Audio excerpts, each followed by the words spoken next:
Rob to talk you through all this. You come to me, on the day of my TRRS sub's 11th anniversary.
You can count on me. You're gonna have good old Rob to talk you through all this.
You can count on me. You're gonna have good old Rob to talk you through all this.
Two, two.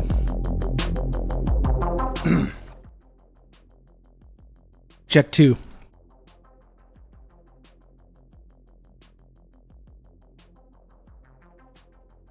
Two, hello. How's it going, folks? How's it going, Chad? How's it going? What's up? How are you doing?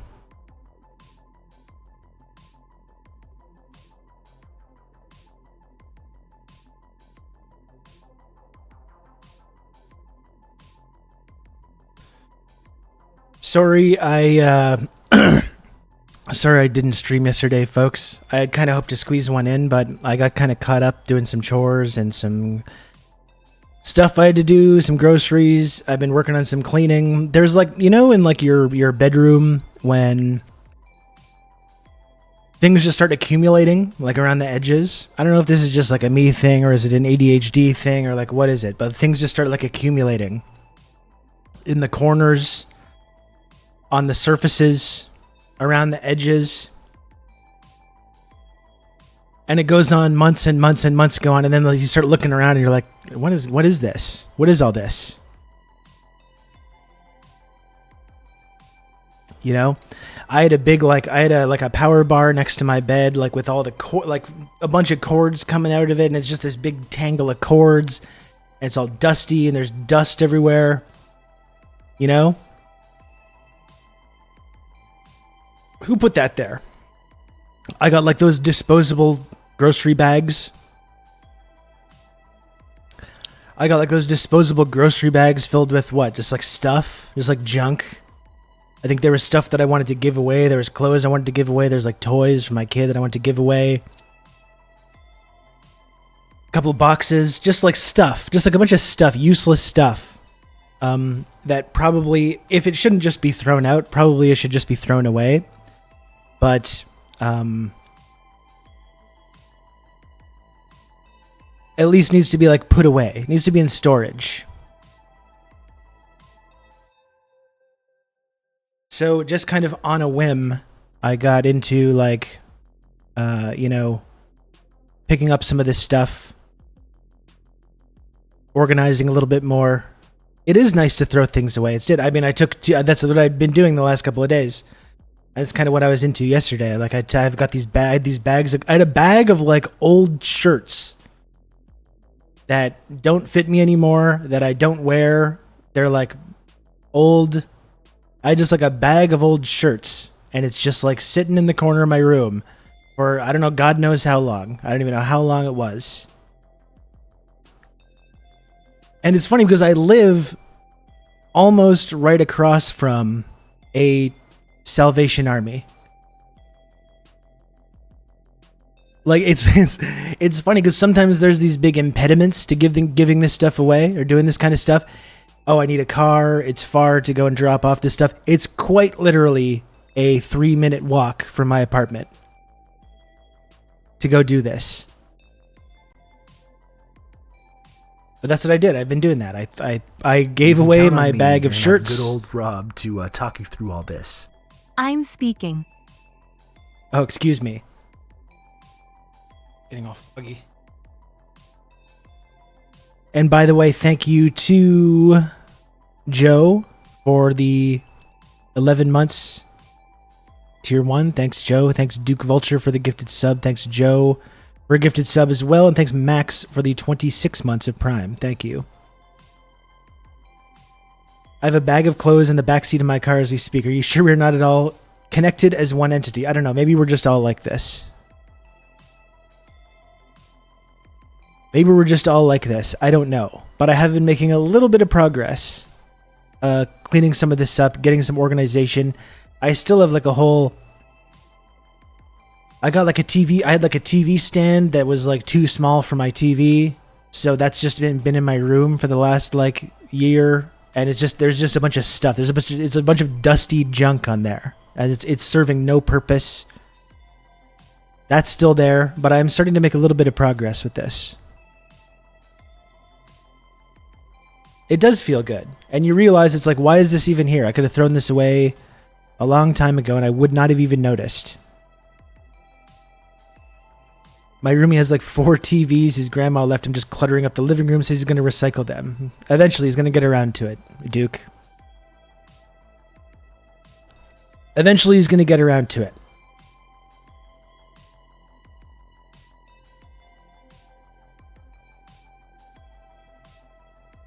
Am I allowed to gift my Prime sub? I don't know, Up the Reds. I'm not sure.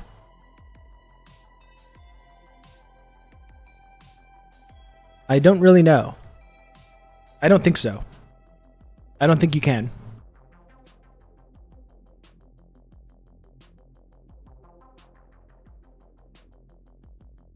So it feels good, though. It feels good to get rid of some of this stuff. My room is a little bit more in better condition and still needs a little work. My son's room is not doing well. It's been a quite a long process of trying to organize my son's stuff, and also his mom moved recently, so I got a bunch of new stuff, a bunch of new like toys and stuff which I don't have space for. So that's still not so good. His desk is very cluttered. There's a lot of clutter in his room. We're going to continue to work on that.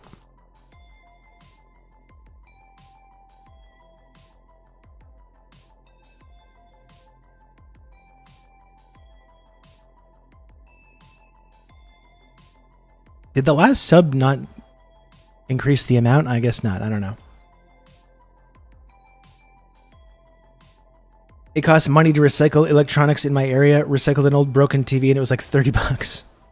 That doesn't seem to be very encouraging. It's like, why would you, in that situation, why would you not just throw it in the street at night when no one can see you? Throw it in the alley. Kick it under the fridge.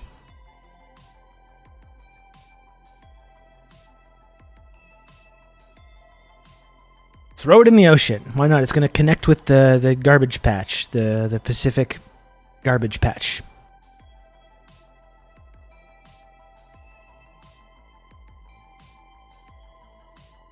Yeah, you can just leave things on the sidewalk and they just disappear like magic. That's it.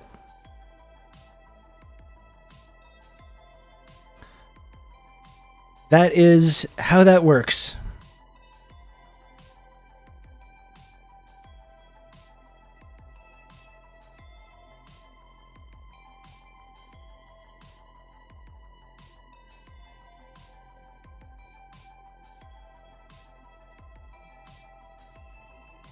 So I was just getting in a cycle of that yesterday, as well as doing some other stuff. So that's why, of course, I did stream at noon exactly, as I started exactly at noon on the dot as well today.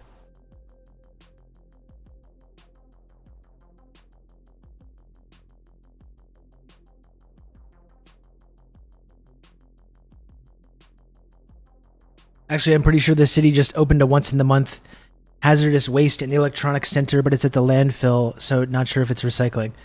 It's just like a big shipping container with a hole in the bottom, and you just go and throw it in there and it just goes right into the landfill.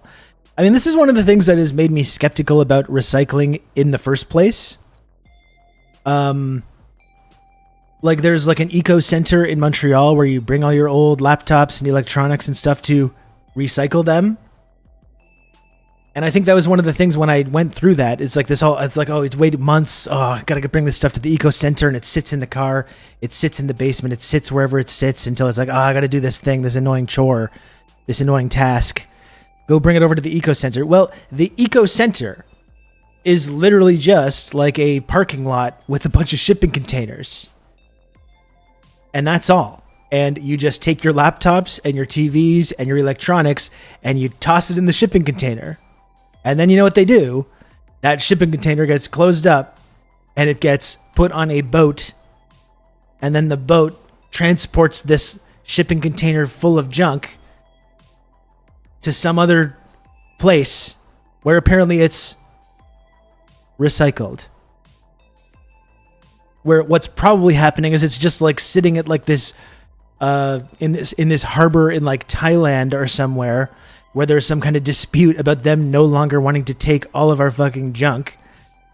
And so it gets just put on this boat in the shipping container, transported across the ocean, where it just sits in a harbor in Thailand or the Philippines or on the coast of Liberia, where there's this dispute about them not wanting to take our junk anymore. and it either sits in the harbor or it just gets thrown into a landfill or in the ocean or wherever. That's our eco center. That's our recycling. It used to be China, but they were like, we're good now, actually. We're good.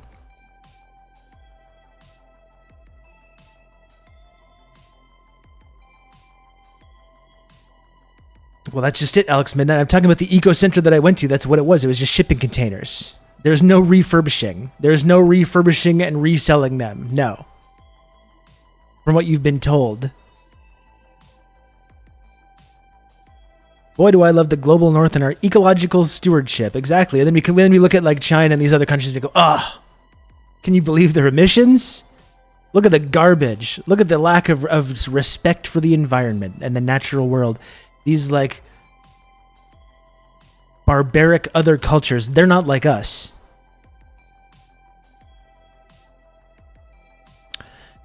Not like us. We live in harmony with the natural world. Not like these other places.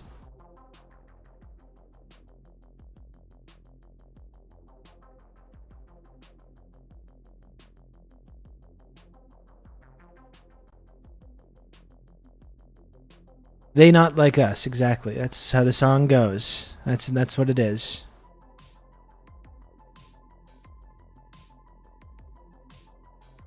Abbas just said he's going to Gaza. That's going to go well. Yeah, I'm sure that's going to go great. He's going to be treated as the hero that he is. You can count on me. You're going to have good old Rob to talk you through all this. We had a simultaneous sip there with the other Rob on the screen.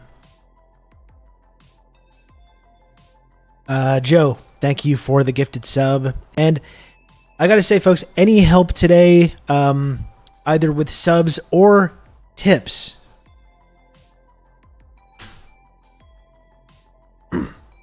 today, right now, and for the foreseeable future, tips, very, very valuable to me. I just got my Twitch payout last night, and obviously I took a lot of time off this summer, so it's like I took a kind of big hit in that. So any tips are really necessary. That goes right into PayPal and would be very, very helpful right now, because it's going to be a little bit of a struggle the next couple of weeks as I kind of get back on my feet. Some tips would be really fantastic if possible. If it's possible, if you've got the disposable income and you like this program and you like to support the work that I do, tips right now, really, really valuable. So I'm probably going to be continually maybe reminding folks over the next day or the next couple of days that would be very, very helpful.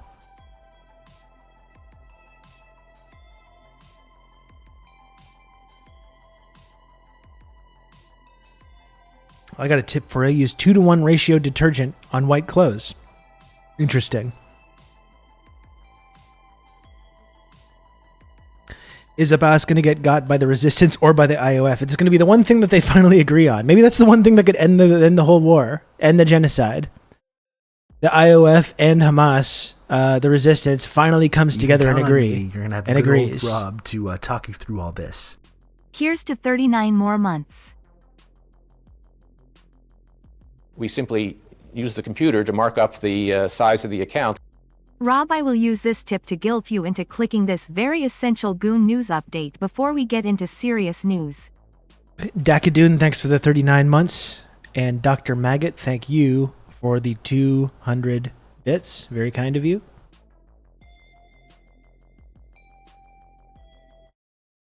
What's this? In order to bring negative. We're deploying the Goon platform to Gaza and Ukraine in order to bring negative vibrations down over those war-torn areas. So there'll be Special Force Gooners gooning to classified pornography in order to... Thank you to The Real Rob. The Real Rob, thank you for the $10. That's very nice of you. Thank you, Real Rob. And look at that, Steely Dan as well. The classic 70s and 80s jazz rock pop band. Thank you. That's very, very kind of you. We got the Real Rob and the Real Steely Dan as well.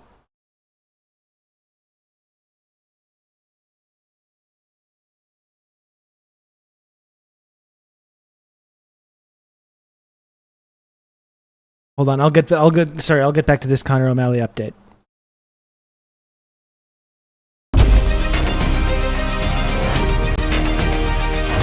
We're deploying the Goon platform to Gaza and Ukraine in order to bring negative vibrations down over those war-torn areas. So there'll be Special Force Gooners gooning to classified pornography in order to bring the vibrations down and make it more positive. It's like an aircraft carrier, but for masturbation.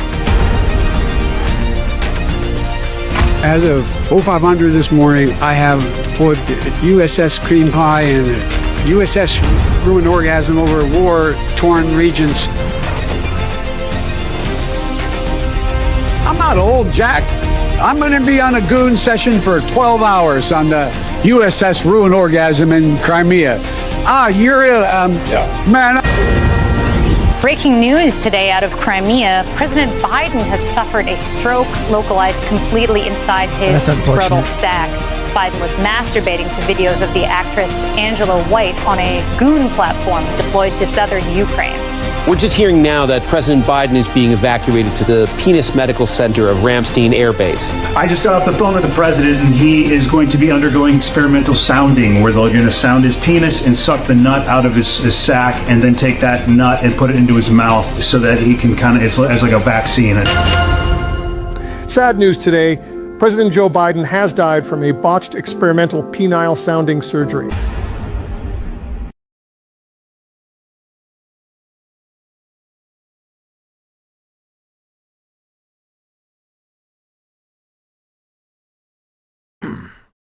That is real. I believe that is real, yeah. Very sad day for America and the world. You know, we don't have to like him. You don't have to like the guy. You don't have to agree with everything. But I think when the President of the United States suffers that kind of a tragedy, I think we all just need to take a moment of silence. Fact checked by Patriots as real. Exactly. I believe that is real. Best snowball news since Jimmy Nove. That's very good. And again, I wanted to thank the classic band Steely Dan for the $20. That was very kind of you.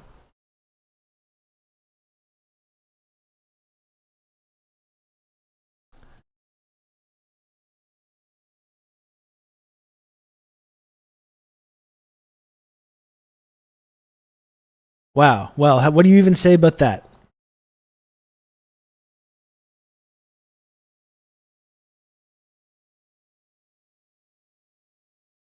I feel like we can just leave it there, probably. I can just leave. I can just go home. Actually, I am home. I do this from my home.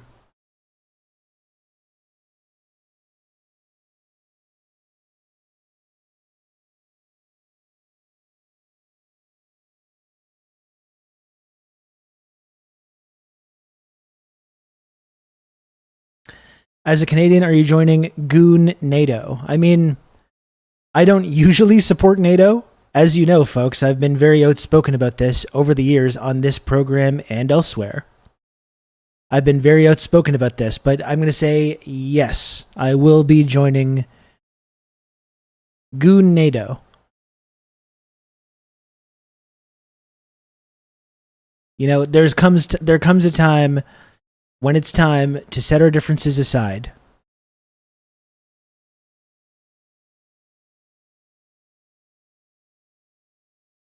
And now is that time. The time has come, and the time is now to take the time to set aside our differences and join an international force of men and women and non-binary folks jacking off for freedom.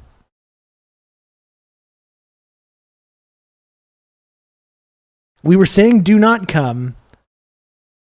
For the last couple of months, it's been do not come, and now we're saying, okay, bring it. It's time to come. Let freedom ring. Don't be burdened by that which has come before.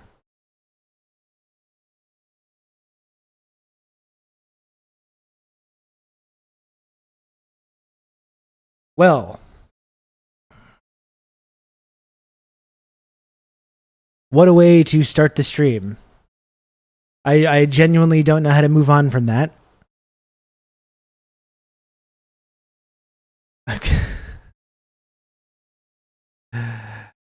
I appreciate that even though Rob is Canadian, Rob is determined to make America goon again. And it's true, I am.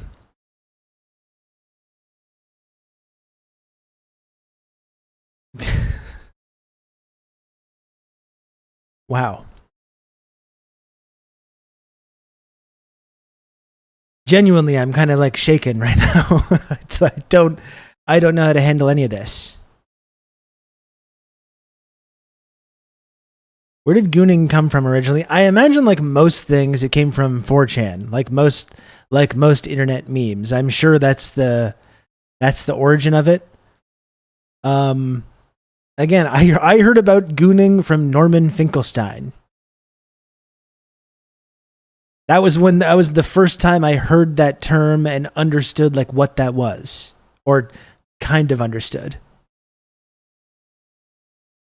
Which is such a surreal element of our whole future, our whole modern future.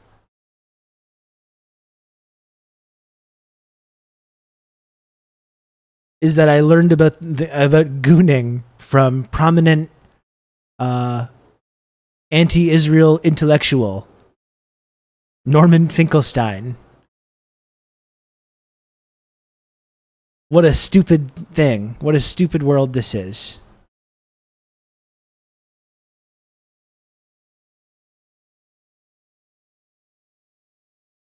The internet is connecting the generations. Bad.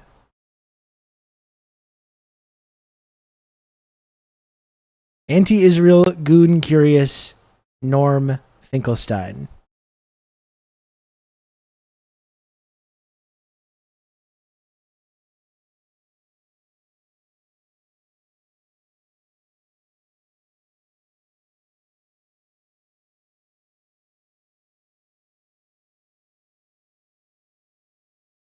With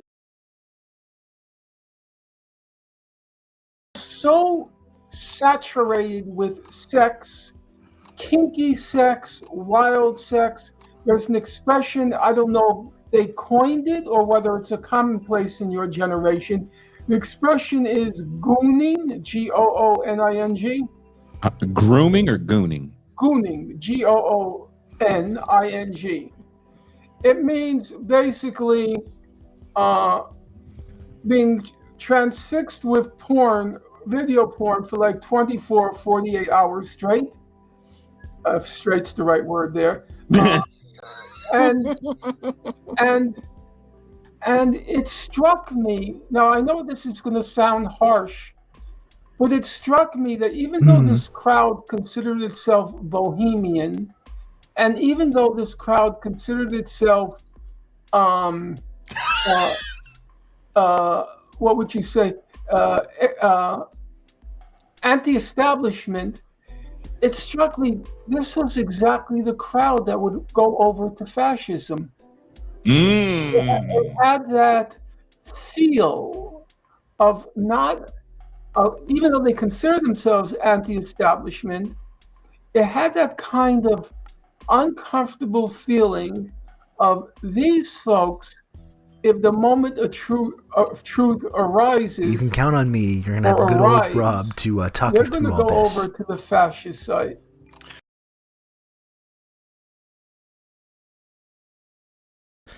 Pac-Man, thank you for the gifted sub. And once again, I'm gonna keep hammering this today, and I hope it's not annoying folks. But please support this program if you can. Still working on climbing out of the hole from this summer. Help me fill my hole by subscribing to this program. And again, tips, very, very, very valuable to me right now. It's been a little bit difficult this summer. I had a lot of time off this summer from doing this stream. This stream's kind of my main source of income. And so I'm kind of feeling a little bit of a squeeze as a result. Not that that's your responsibility, that's not your responsibility. Well, maybe it is a little bit, because I am very magnanimously doing this show every day, totally free of charge, and just kind of like passing around this little collection plate every day. It's not that easy to sit here for 3-4 hours at a time and do this show every single day. Okay, so maybe it is a little bit, but it's not totally your responsibility. But if you can, though, please do support this program. The subs are very helpful, as always trying to hit that sub goal. Very, very helpful. And also the tips as well. Just the tip. As I said, I took a little bit of a financial hit from taking a bunch of time off this summer. The tips really help rectify that. You can count on me. Rectify. Rob to talk you through all this. Rectify. They really help. Just the tip really rectifies that problem. Don't ever take a month off again. Bring the kid to work. Do weekends something. I swear to God, I will be mean about it. Okay, well, thank you, Lodane. Thank you for promising to be mean to me. I mean, frankly, like, I need to sometimes not do this, though. Like, it's actually kind of important to take a little bit of time to not do this show every single day. That's not exactly how Twitch works. Anon, thank you for the 1337. Thank you for that. We're trying to meet the sub and the dom goal. That's right. We're really off on a messed up start, Frank.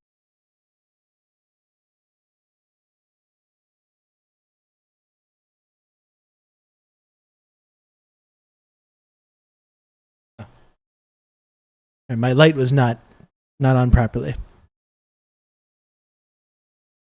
Now we're good.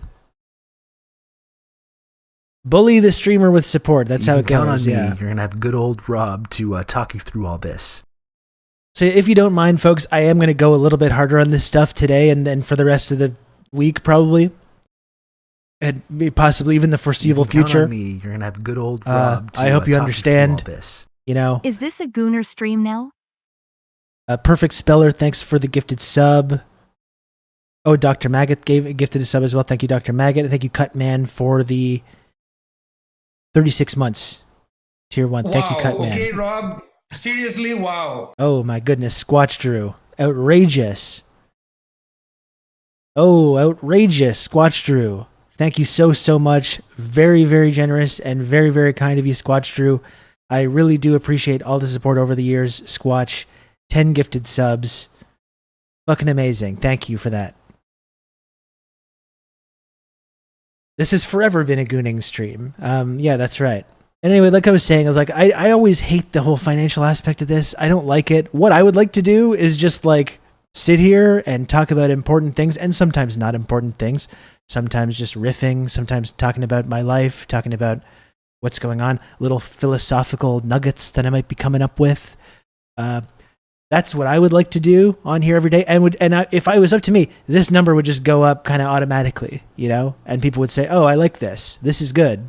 And the number would just go up and we wouldn't have to deal with it. So sometimes I kind of like don't really push that much for that. Talk you through all this. It's weird. It's just weird to me. Even though this is how Twitch works fundamentally, it's just weird for me to do this whole thing. I find it a little alienating and weird. You're going to have good old Rob to talk you through all this. Anon, thank you for the gifted sub. And thank you, Duke Vulture, as well. Thank you for that gifted sub. Thank you, Duke. Anyway, so I've always felt a little bit uncomfortable with that. That's why we've gamified it and turned it into this kind of joke, the whole friendship triangle, tier 1, or base level, elite tier thing, that whole thing. I've never felt super comfortable with it, though. And I just hope you understand, probably today and maybe for the foreseeable future, I'm going to be going a little bit harder on that. And I hope you folks understand. That's all, you know. There's just, there's so many things you need to be spending money on right now. There's so many really worthwhile things to be supporting. And no, it's not a joke. The triangle is real, okay? The triangle is real. There's so many worthy things to be supporting, and I just always feel weird and fucked up. Goonbane, thank you for the 420. That's the weed number. Goonbane, here it comes. You think gooning is your ally? You merely adopted the gooning. I was born in it, molded by it.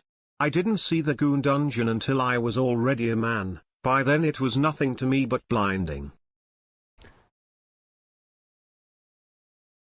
Thank you to Goonbane for the 420. That is, again, the weed number.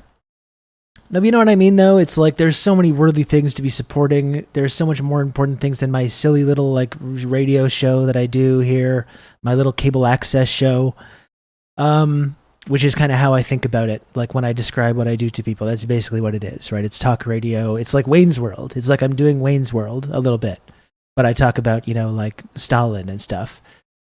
So I feel weird about it, frankly. I just feel weird being like, give me money. Make the number go up. Give me money. It just feels weird. But yet here we are. I do this show it's my main source of income. So that's it. Sometimes I don't go very hard on the calls to action. I hope you folks understand that I will be going a little bit harder lately. Going a little bit harder. Jesus Christ. To try and kind of like use the computer to mark up the size of the account. Rebalance the whole. How about you stop the back talk, mister? Hole that I got You into. sure are sassy for a guy that wants my $6 in attention in this economy. I will now fill this message with sounds.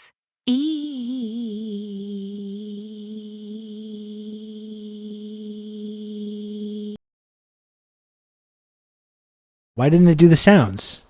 What's up with that? I was just about to like do a little weird dance to all the weird sounds. But thank you, Lodane, for the 200 bits. I'm sorry you got silenced. You got silenced by the text-to-speech.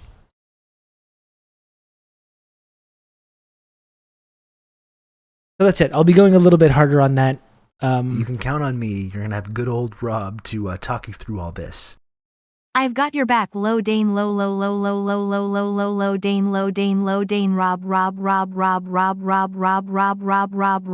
Rob. Thank you, Husker, for the 32 months. Tier 1. Husker approaching the 3-year, 36-month Pearl sub badge. That's exciting. That's very cool.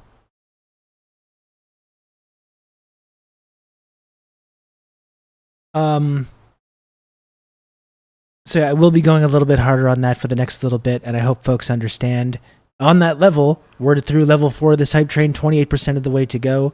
Please do subscribe if you can. And once again, tips, very valuable also. And I appreciate your support a whole lot. I really appreciate that people tune into this show and support the work that I do on here. It means a lot to me that people do that. You can count on me. You're going to have good old Rob to talk you through all this. Anon, thanks for a gifted sub as well. Thank you, Anon.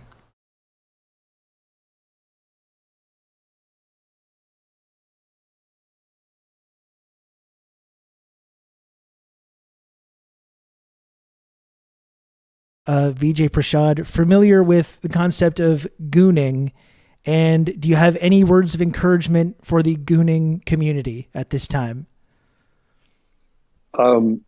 There's a lot of things I don't know, okay? And I do not know what gooning is. And I'm a little afraid of asking you to tell me what it is, because it's like a self-help, self-care trend that some men are becoming involved with, I guess.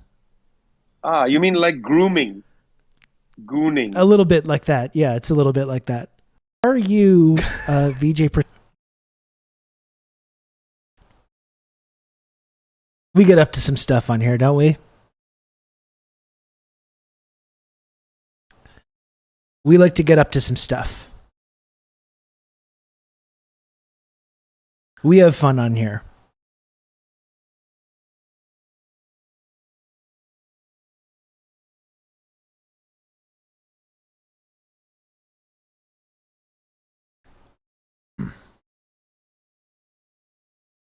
Two handsome men discussing the important topics. You can count on me. You're going to have good old Rob to talk you through all this. Incel for Engels. Thank you for the tier 1 sub. Look at that. Brand new sub from Incel for Engels. Thank you for that. VJ just heard the word gooning and his red flags went up. He was like, I must tread very carefully right now. I'm going to have to tread very carefully.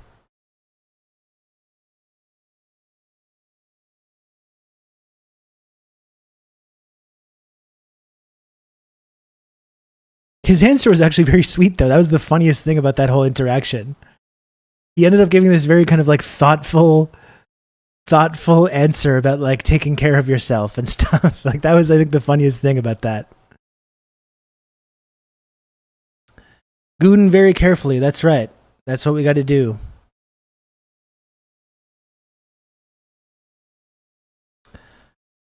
It's the only way to do it. Very carefully right up to the edge. I'm on the edge of gooning.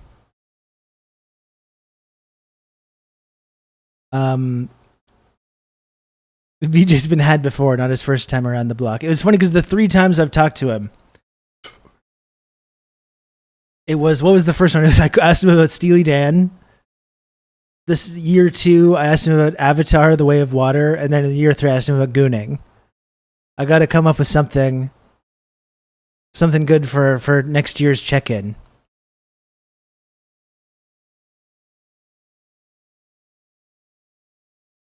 Are you saying we should goon in moderation? No, I'm not. No.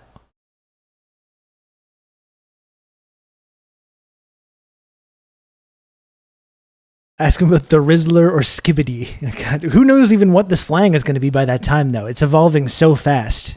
All this slang is just evolving so fast. By February, it's going to be something totally different.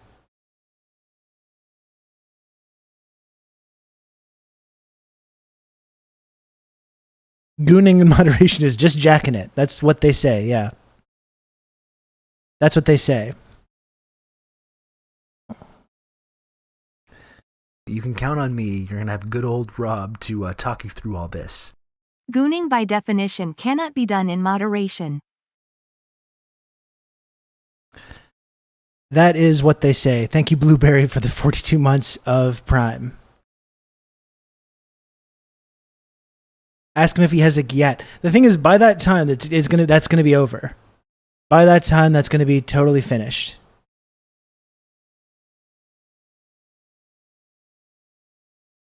Rob on the phone before the interview. Taylor, what's the hip slang the kids are saying? I need something to ask VJ about that he will not see coming, so to speak. Yeah. Hey, Brandon, how's it going? It's funny because like I recently met somebody that like has been kind of watching my stream sometimes for the insightful things that I talk about. And it's going to be, I think, amusing later on when this gets discussed.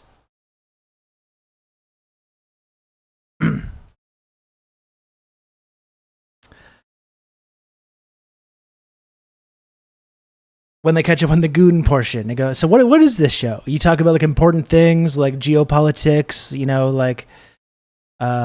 important subjects, the news. It's like, yeah.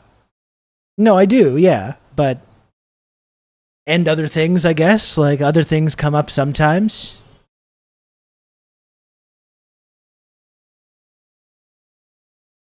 Yeah, important subjects, absolutely. It's very important, this work that I'm doing on here.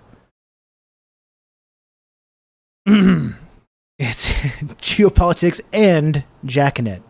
Or it's intersectional, yes. Yes. My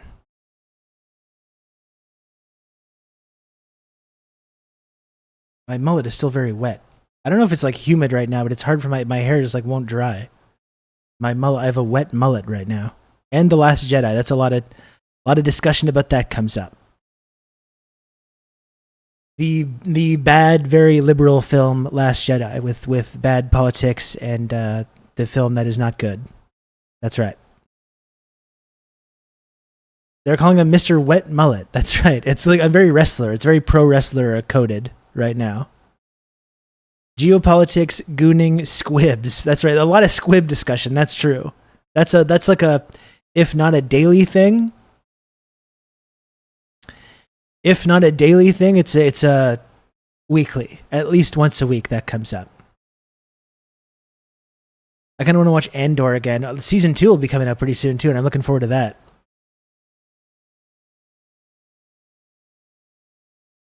I think the politics of Andor just, I think, to me, really like exemplify how politically incurious and how boring The Last Jedi's politics are. Considering that's like Andor is a Star Wars property that has genuinely like interesting ideas, not just like the pew pew spaceship stuff, but like genuinely like interesting ideas and philosophies going on.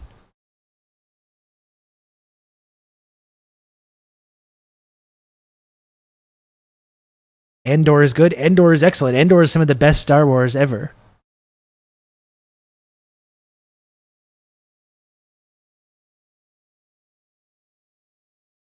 Someone pressed the Last Jedi button. I see it in the chat, and sometimes I have to decide whether to let it pass by, and then sometimes I'm like, no, fuck it. We're diving right in.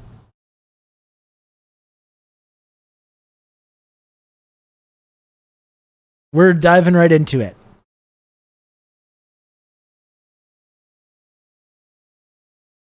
Lodane, did you watch Acolyte? Did you end up getting around to talking about Acolyte? Or watching Acolyte?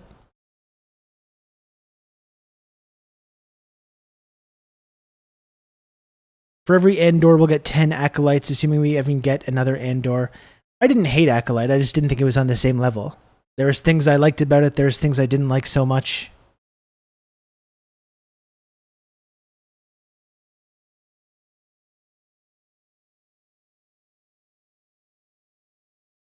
My favorite part of Last Jedi was when they didn't tell Poe Dameron the plan they had for zero reason.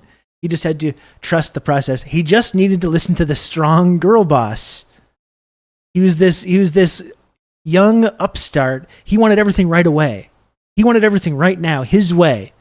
And he didn't realize there was a larger plan going on. And in fact, by going outside of that and not just instantly trusting the wise girl boss, Admiral Holdo, he ruined the entire plan. He almost came totally close to ruining the entire plan.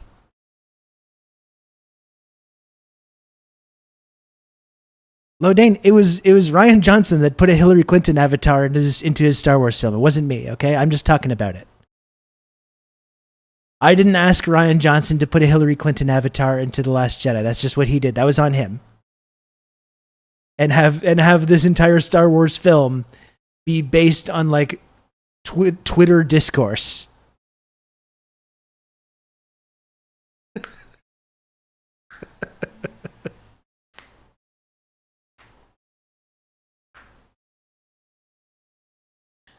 Did I say last Avatar? Wow, Jesus. Okay. Wow. That means it's probably about time to move on from that subject.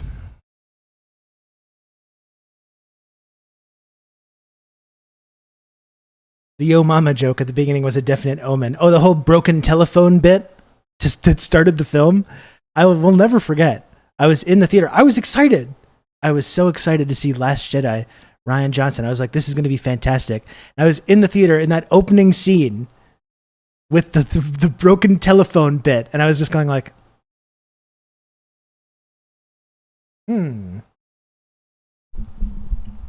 huh. And it felt like SNL doing a Star Wars parody. Like that's what it felt like. No, I watched the movie. I didn't immediately walk out. I watched the movie. But it was really right out of the gate that I started not feeling too good about it.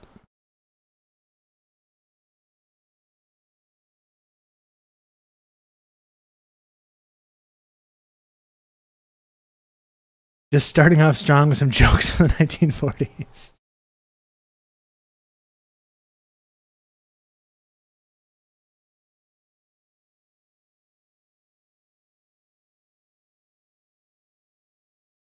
I am hearing some good things about Alien Romulus as well, Old Dutch. I'm hearing some good things about Alien Romulus as well.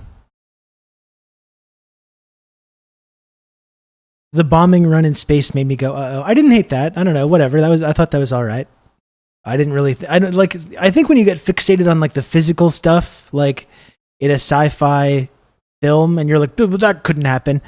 You know, sometimes it is just about the spectacle. You know what? I didn't really hate it. Like you can come up with some bullshit excuse about how that works, you know?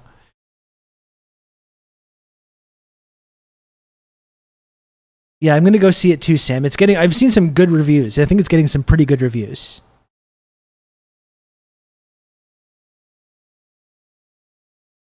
Who's on first is still very funny. I think that's true.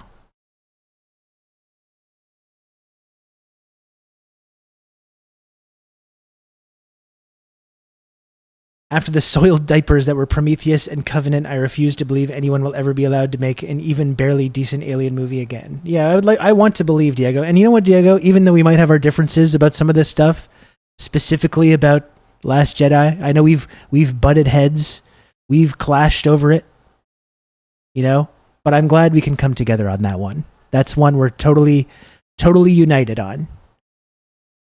We've butted butts.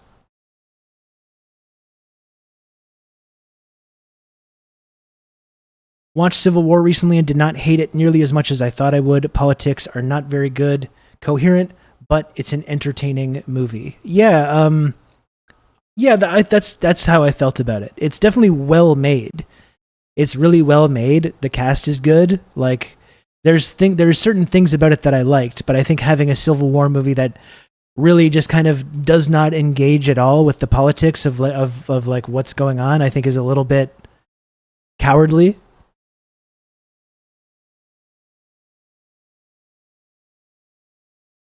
But I did enjoy it, though. I did enjoy it. It's very well made. It's very well put together. One thing I really liked about Civil War, actually, was like the sound design, like the gunshots in Civil War. Like a gun goes off and it's like, ugh, it's like startling. It startles you.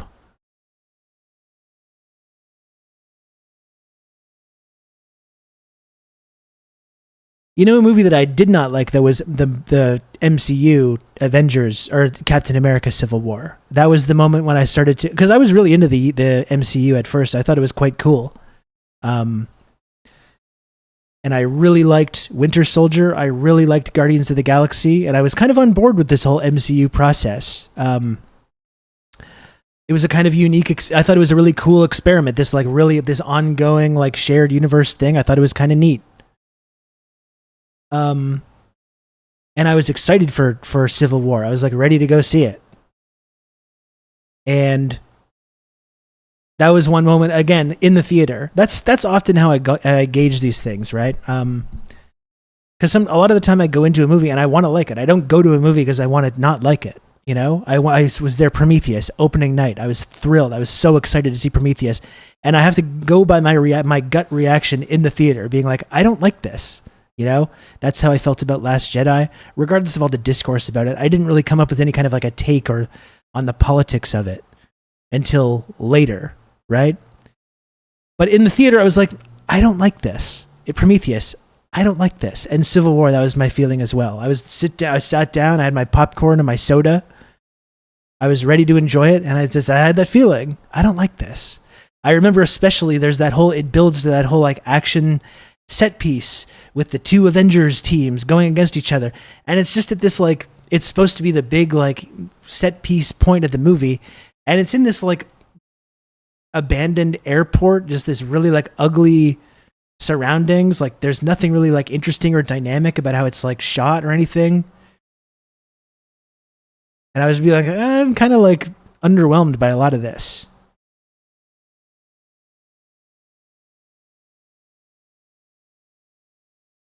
I've recently caught up and watched all the movies I missed and shows since Ragnarok. Ragnarok is pretty good. I'm kind of an apologist for Infinity War. I think Infinity War is pretty good, and I think the emotional impact of like the Thanos snap still kind of hits. I think it kind of works. even though with the knowledge that you know that there's no stakes and that all of these characters are coming back. Like you're watching that movie and you know full well that all the characters that are going away are coming back. But I still feel like that moment works. Endgame, not so much. Didn't love that. The whole like time travel aspect, it's like almost like a quantum leap kind of thing. I thought that was a weird thing to put in like the big final conclusion of it. Again, you have this big final battle and it's just in this like gray, gross looking like backdrop.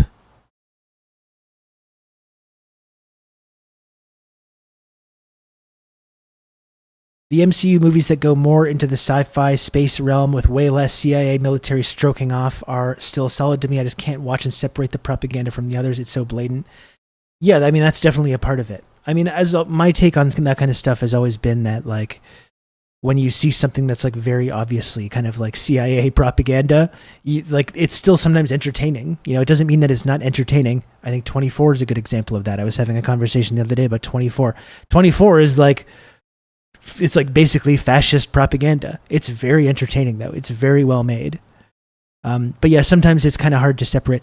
But that's why I think you can watch that stuff. You can even kind of allow yourself to enjoy it, but you have to formulate some kind of critique of it and understand what it's trying to do, what it's trying to make you feel and believe. And then you can kind of enjoy something just for being a spectacle.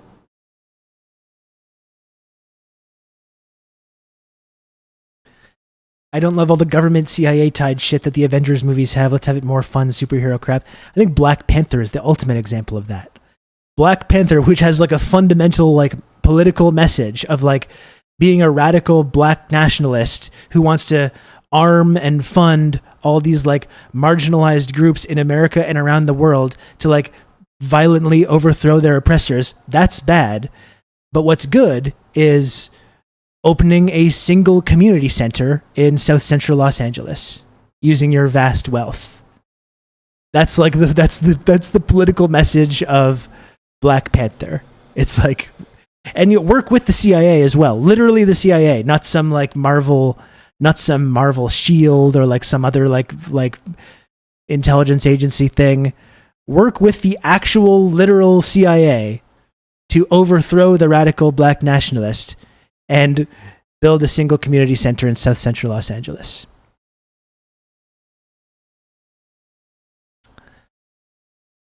The political message, Ruth Kanda forever. That's right. Obamanizing Black Panther. Killmonger's objectively correct. No, he's objectively correct, but then he does like a really evil, fucked up thing to show that he's bad, though.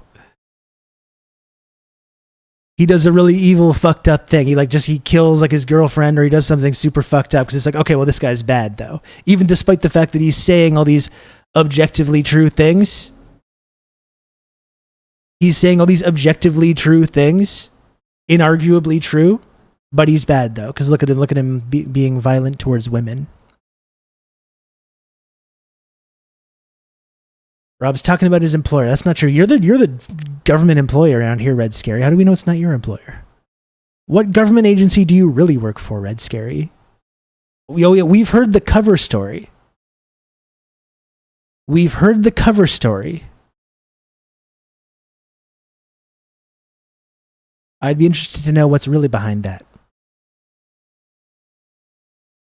Just like Koba and Planet of the Apes. Very similar, yeah. Koba and Planet of the Apes is very similar to that. He's like, the humans are weak. Let's just fucking get them. They're weak right now. We can go in. We can kill all these guys right now. But he's evil, though. So he does a bunch of evil stuff to show that would be bad.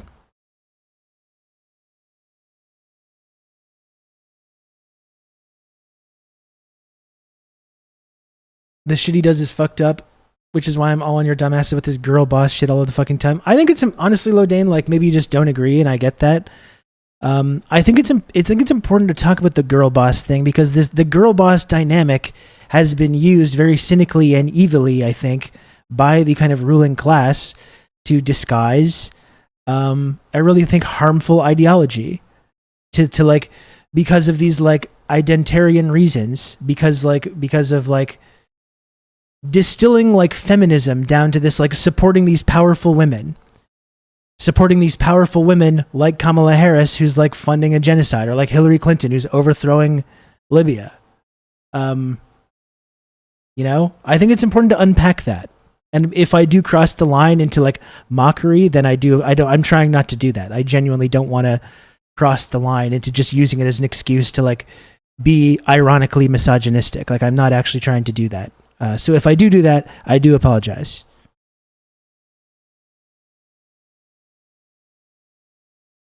And yeah, I haven't even seen Black Panther 2, but I understand that's the whole thing about Black Panther 2 as well. It's like pitting the Wakandans against these like indigenous people who are like violent terrorists, indigenous people who are like trying to survive and overthrow the white supremacist hegemony, and then the Wakandans have to stop them, and you have these two factions fighting each other.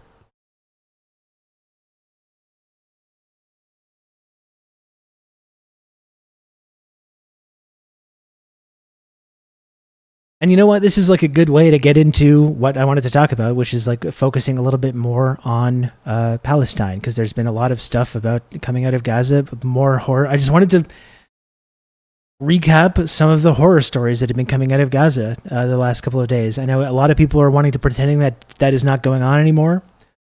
A lot of people are want to pretend that now that there's also some excitement, some genuine excitement between Kamala Harris and Wall's campaign, and watching Trump flounder and watching that kind of like start to crash and burn. I get why that's entertaining, definitely. I mentioned this on the podcast the other day. I don't like these people. I don't like these reactionaries. I don't like Donald Trump or JD Vance or any of these fucking assholes. And I like when bad things happen to them. I like when they lose. I don't think they would be good to become, president, vice president. I don't think it would be good for these people to be controlling all these powerful institutions. So I understand why people want to fixate on that, but it's like, it's impossible to do. It's impossible to ignore the horror that is being fully subsidized by the current Democratic Party administration in the White House, which seems to have no sign of like abating.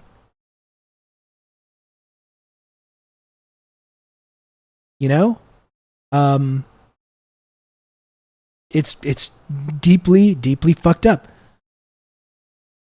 So what's the topic of this? Is this America Declines, or is it, what is it? What are we doing?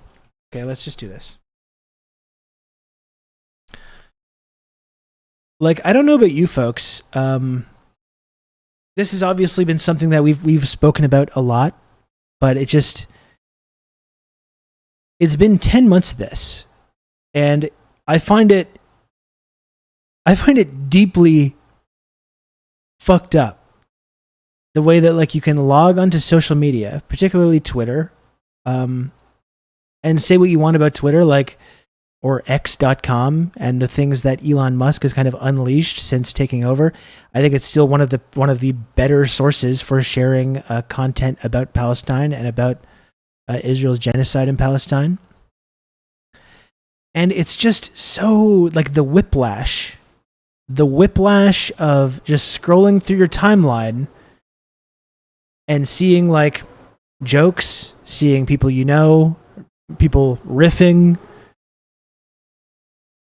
Oh, we're gonna get to this, Red Scary. There's some real COINTELPRO shit going on right now. There's some real COINTELPRO shit happening right now, and it's fucking sinister. We're gonna talk about this as well. The whole thing about Palestinians being anti-black. It is messed up, especially in light of the horrors that keep emerging. It's fucking very, very sinister, honestly. But it's like this whiplash of scrolling through your timeline and seeing all the things you're used to seeing, sports highlights and jokes and riffing and political stuff. And there's like, oh, there's an image of a headless corpse of a 3-year-old child. Scroll. More jokes, more riffing, more news, tweets. Scroll.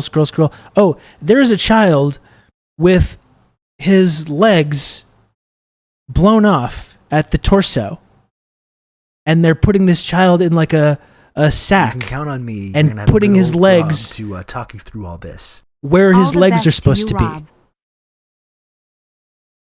Drew, thank you for the 5 months of Prime. Scroll. You know, there's Trump and JD Vance. Trump was lisping on the X Spaces thing. He was lisping and he sounded stupid. Scroll. More jokes. Oh, here's two beautiful baby twins.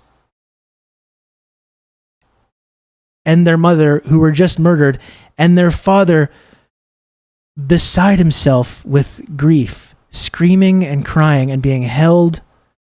Their father, who left to go get their birth certified, screaming and crying because his two beautiful little babies were just murdered. Scroll.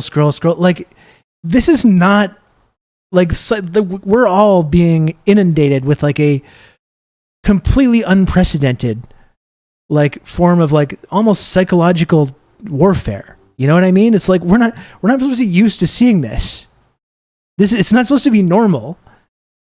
It's not supposed to be normal to scroll through your phone and see these images. I think I've talked about this before, but like there used to be those like Faces of Death movies. Remember those, like in the 90s? And you'd have to order it from like the back of a catalog, and it would have all kinds of footage of people dying and bad things happen. Like you would have to like seek out that kind of stuff, and it was rare. It was very rare, and you'd have to, if you really wanted to look at that, you would have to seek it out. You know, for whatever reason, if you have morbid curiosity, whatever reason. And now it's just like we're just inundated with it all the time. Way worse than anything we can possibly imagine. Yeah, or there used to be the weird shit you'd have to go to weird parts of the internet to find. Yeah, like it was there, but you have to go looking for it. And it's not just images of violence, it's like children. It's children massacred. And it's been 10 months of this. It's been 10 straight months of being inundated with like the worst, most awful, the most horrifying images that literally we could possibly ever imagine.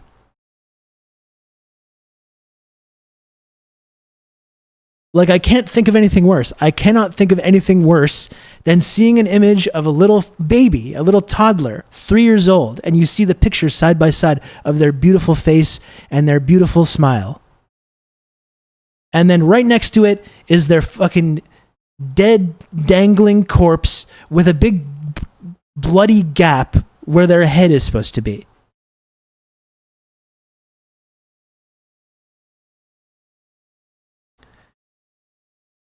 And this is a part of our just daily reality now. We're exposed to this every day as just, it's content. It's just content that we just scroll through and we see.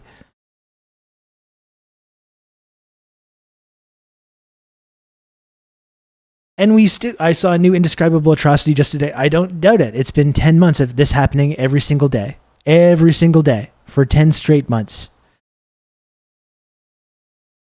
You know, and then we're seeing these situations like what happened the other day when someone interrupted Kamala's speech. And it's like, oh, everyone's voice matters, but I'm talking now. With the hair flip and the eyebrow raise, it almost felt like a movement that had been practiced, you know, but this is how we're going to handle this. And all the people doing the Yas Queen thing in the responses. These selfish protesters that want this, that are demanding this to stop. How dare they interrupt the people that are trying to stop this? And then you have Kamala doing this thing like, oh, we're talking to these groups. We're open to the possibility of discussing an arms embargo and this kind of stuff.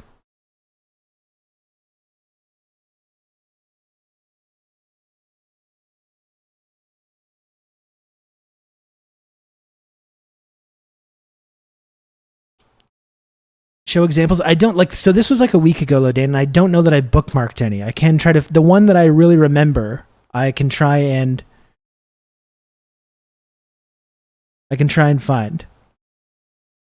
And by the way, since we're not looking at gore, like we can literally get removed from this platform for showing images of gore, even though it's just a regular part of our Twitter feeds. But I think like these images are even more affecting. The child this is the child of the without a head. Usma. If you saw that image, that's what that child looked like prior to that.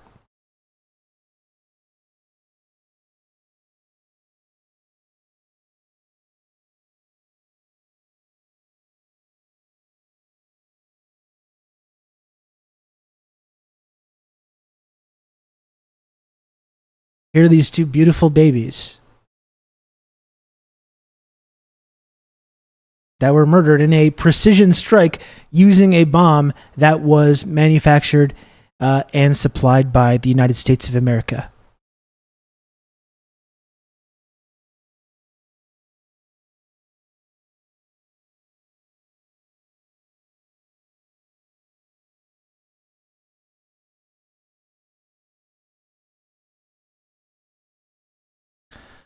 And here's what I was talking about before, their father.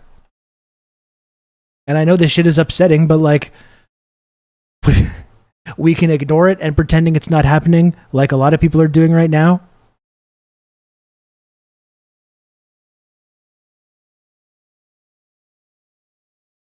Or we can look at it. How do you console a man whose whole world has been shattered?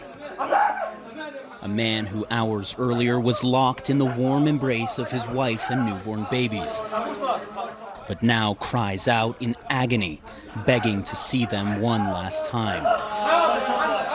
His new horrific reality is too much to bear. His wife and twin babies are dead, killed in an Israeli strike on their apartment in central Gaza, according to hospital officials. Aysal and her brother Asser were just 3 days old. The Palestinian Ministry of Health says they are among 115 infants born and killed during the war in Gaza. It shows how insane this is that this is on CNN. Like, the fact that Western media is even talking about this shows how completely out of control and outrageous this has gotten, which makes it even more shocking that the Democrats in office right now haven't yanked the chain and haven't cut off the arms. That's how deeply fucked up that is. Years earlier, their mother, Jumana, a pharmacist, was blissfully responding to congratulations and well wishes on Facebook. I feel like it was a miracle. Alhamdulillah, sister. Everything is going well. Jumana, Aysal, and Asser now lie here, in a room consumed with Muhammad's inconsolable grief. These are the birth certificates, he says. While I was getting them, I received a phone call telling me our apartment was targeted and that my wife and children were at Al-Aqsa Hospital. Neighbors are still sifting through the aftermath of that strike. Hospital officials say an Israeli shell hit the building. The Israeli military did not respond to CNN's request for comment. The victims of several other strikes in central Gaza also pour into Al-Aqsa Martyrs Hospital, where more parents grieve the deaths of their children. How can I live after you, my son? This mother cries. Amid the grief, there is also anger and exasperation, including from the dead man's father. The entire unjust world does not care about this. That's all I can say, Hassan says. Just numbers. We are just numbers, but for God, we are martyrs. One by one, their bodies are brought out of the morgue so the living can pray for the dead, including 9-month-old Jamal and his father, Uday. Muhammad is performing the same rituals for his wife and twin babies. But prayers offer little comfort for a man who has lost everything, for a new father with no children to raise.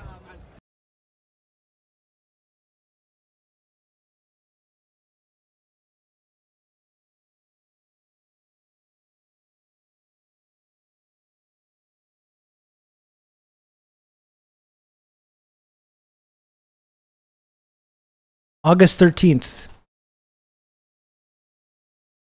U.S. State Department just approved the sale of $20 billion in weapons to Israel, including F-15 aircrafts.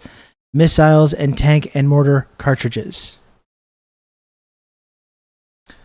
While they're like, yeah, that's true, Old Dutch. Even though they're talking about this, they don't really get into who killed them and why. That is very true. But then you get this thing, this whole like, oh, we're working. These are the people that are trying to help. You know, you're protesting the people that are trying to help. What, you want Donald Trump to win? And meanwhile, the Democratic Party, which is in charge right now, which Kamala Harris is totally complicit in, are still sending billions of dollars worth of weapons to the people that are doing this stuff. Which I just find like really unbelievable. Honestly.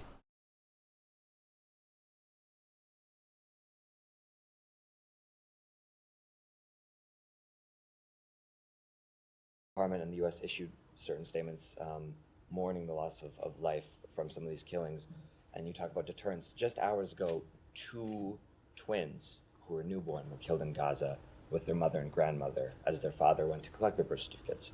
They're 4 days old, born into war, experienced only war, killed by war. Prem Tucker is really cool. I was really fortunate to be able to speak to him a couple weeks ago. I'm really like, I think it's really great that he's out there at these like press briefings asking these kinds of questions and putting these people on the spot. I'm surprised that it's even allowed. But it's another thing. It's been 10 months of this as well. It's been 10 months of this, of these like administration officials dodging and ducking and dancing around and justifying the kind of like horror that we're seeing. Sorry, the volume is maxed out. It's maxed out here and it's maxed out in Streamlabs is the best I can do. Is that you're responding to this instance, given, again, this comes a day after the U.S. So I'm not going to speak to specific instances and incidents that happen. I will let the IDF speak to any operations they can take. I will say, just hearing this from your reporting, this is obviously incredibly heartbreaking. Again, Israel has every moral and strategic imperative to minimize civilian loss, but I don't have any of the other contours surrounding this operation, and I will let the IDF speak to that. Finally, just one, on a case that you do have contours for. It's now 197 days since Hinderjob was killed, her family members were killed, the medics that they were killed. What's the update on that? I don't have any updates for you. Go ahead. Thank you. I have a question. No updates on that. Okay, good. Yet another one of the like completely inexcusable crimes that we know happened, that we're like, there's no investigation needed, you know?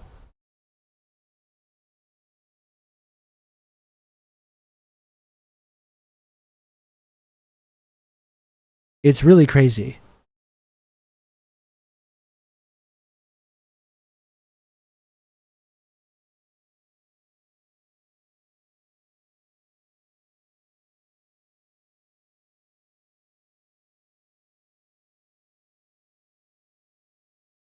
And Lodain, if you asked for examples, it's this. There's like dozens of these examples, and like I'll apologize. Like sometimes you can count on me. You're gonna have good old Rob to talk you through all this. TRRS Sankara. Peaches, thanks for the 7 months tier 1. I appreciate that. Thank you. I sometimes assume people just like are looking at the same stuff that I am because we have a lot of like similar interests in stuff. So you're right. That's maybe I need to have more concrete examples if we talk about this. But there was like dozens of examples of this kind of thing, of people supporting Kamala while she talked to these protesters this way. Oh my goodness, the head tilt and the eyebrow raise. If you want Donald Trump to win, then say that. Otherwise, I'm speaking. And the cheers, like, God damn.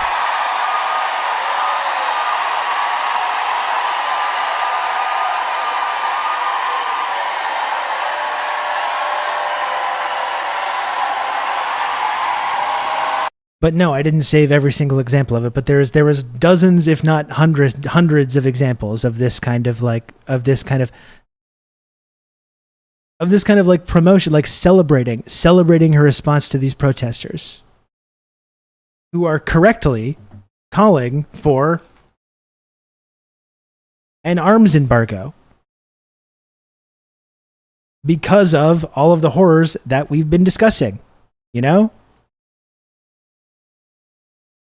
And people are so outraged that they even had the audacity to interrupt Kamala Harris when she's speaking.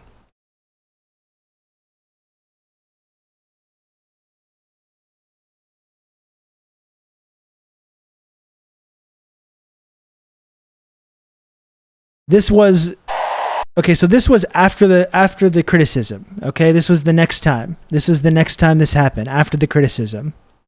This was the new tone. The shots of the crowd reacting to the protesters went much worse. Oh, totally. That's the thing.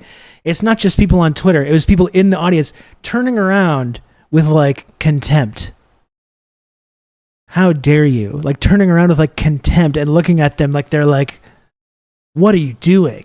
What are you doing? Interrupting Kamala's speech. Do you want Donald Trump to win? You know?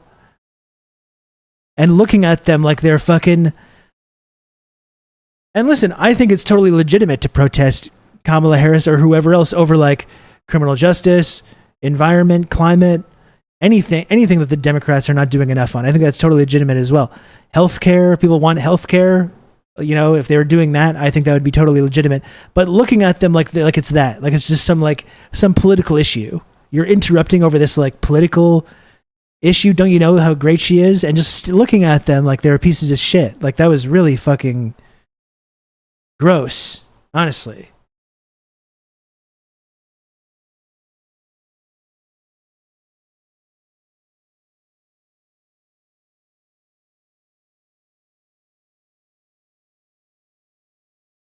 Okay, so yeah, here's the new tone. Here was the new tone after there was a little bit of criticism about it.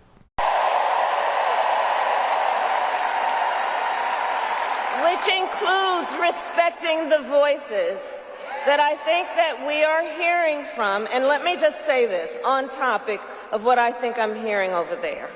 Let me just speak to that for a moment, and then I'm going to get back to the business at hand.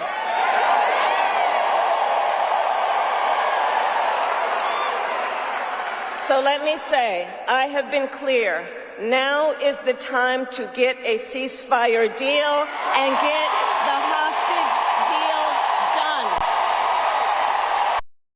Like, get a ceasefire deal. That's the answer. You know, I'm listening and learning.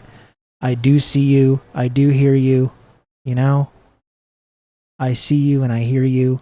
And we want to get this ceasefire deal done while they're signing checks and selling billions of dollars worth of weapons to the people that are doing this.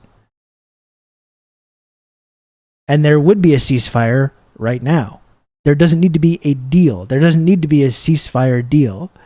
There would be a ceasefire right now. There could have been a ceasefire 1 month ago or 6 months ago. There could have been a ceasefire on October 10th if the United States government stopped sending weapons to Israel, which they're not doing. They're still doing it, even with all these horrors. But that's the new tone. You know, it's a little bit less contemptuous, a little less stern teacher. It's a little less condescending, but you're still not saying anything. It's this applause line about a ceasefire deal while they're sending Israel billions of dollars worth of weapons. I think she's referring to the 15K Palestinian hostages, the ones being tortured, raped, murdered in Israeli dungeons. Yeah. You can count on me. You're going to have good old Rob to talk you through all this. That's so Let's loud. celebrate the notion of a ceasefire like it's a baseball game. You can count on me. You're going to have good old Rob to talk you through all this. These videos are kind of low volume, so I'm getting hit with some alerts here. Ben, thank you for the 23 months. I appreciate that. And thanks GMO Radio for gifting a sub to Cinnamon Challenge. But yeah, a ceasefire deal that could have happened already, you know, months and months ago. Now is the time. And the president and I are working around the clock every day to get that ceasefire deal done and bring the hostages home. That's the new tone. So I respect your voices, but we are here to now talk about this race in 2024. Yeah, I don't think the president's working around the clock. He's in bed. He's going Betty by at 8 o'clock. But that's that new tone.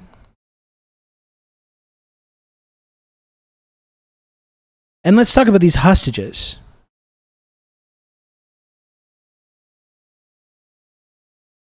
Let's talk about these hostages. First, I wanted to look at one thing here before we kind of get into this discussion of these hostages. Bring the hostages home, etc.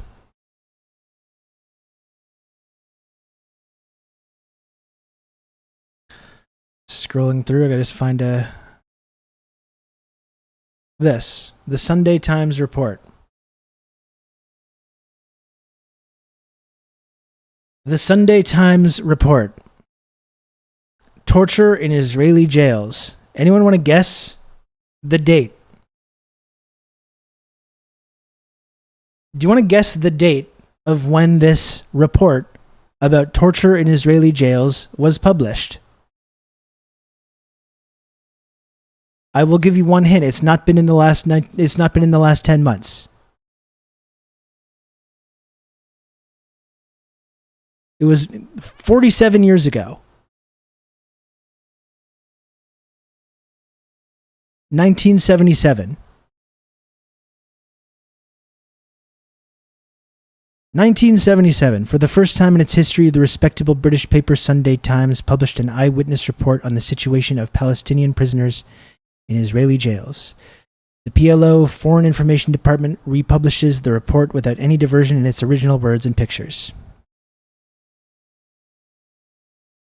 And I'll link it. You can read it. You can read it. You got the full text right here. Torture in Israeli jails. The Sunday Times report, 1977. So keep that in mind when we're talking about the hostage deal and bringing the hostages home. Before we get into the extensive reports that we've heard about torture going on right now in Israeli prisons at this very moment.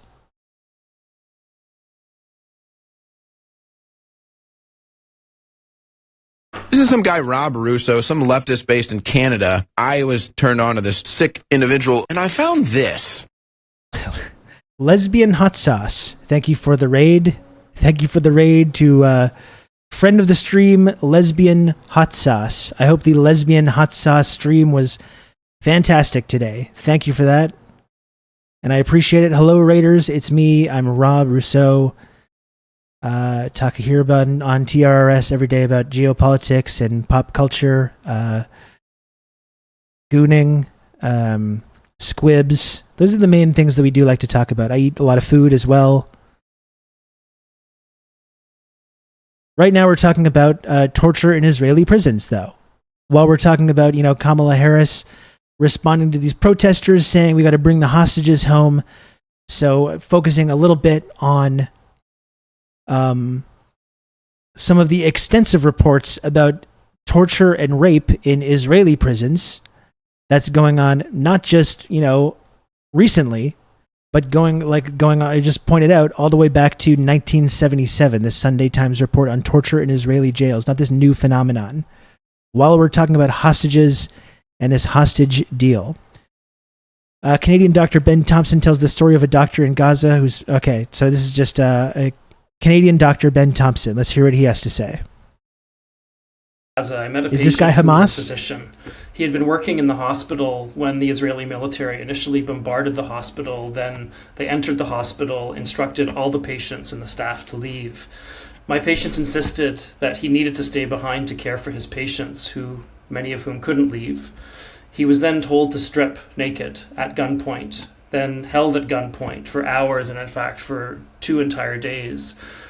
He was only allowed to urinate and to defecate on the floor where he stood, beside a puddle of his own urine and feces, fearing for his life at gunpoint for 2 days. He wasn't allowed to access his medications, including his own insulin, to treat his diabetes. Eventually, the Israeli military instructed him to care for his patients, who remained there, some of them, but they didn't allow him to dress before they did this, and they laughed because all of his patients were children. I saw him because he developed a terrible heel ulcer from standing at gunpoint for days, then migrating south to Rafah. This man was so traumatized, I honestly can't imagine him ever practicing medicine again. I am an eyewitness, Gaza. Israel is committing genocide, while our leaders remain impotent to act in any meaningful way. We demand an immediate lifting of the blockade of humanitarian aid, an immediate two-way arms embargo, compliance with the decisions of the International Court of Justice. This must be immediate. The children of Gaza depend on it. Justin Trudeau, Melanie Joly, your inaction is complicity in genocide.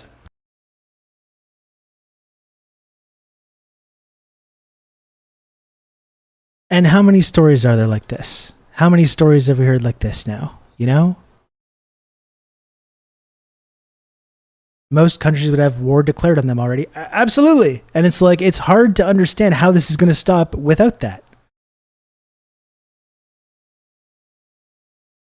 Like, and it's just crazy to me that we're still talking about like a ceasefire deal, bringing the hostages home, and using this kind of language, and talking about Israel still, Kamala, a couple of days ago as well. Israel has every right to defend itself against these Iran-backed terrorist groups. Still.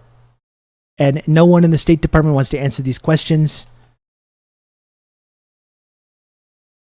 I mean, do you want more stories about this? I know it's upsetting to listen to, but there's no shortage of these stories right now or going back for decades and decades.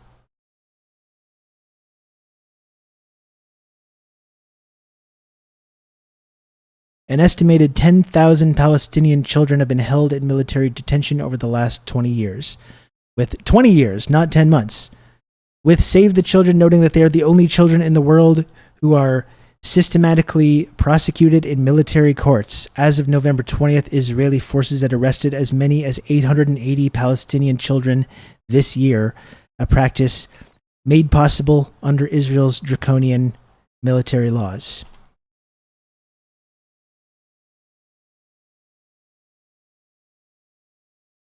At least 8. Do you have have any reaction to the Go ahead, Israeli strike in Gaza today that killed at least 80 people?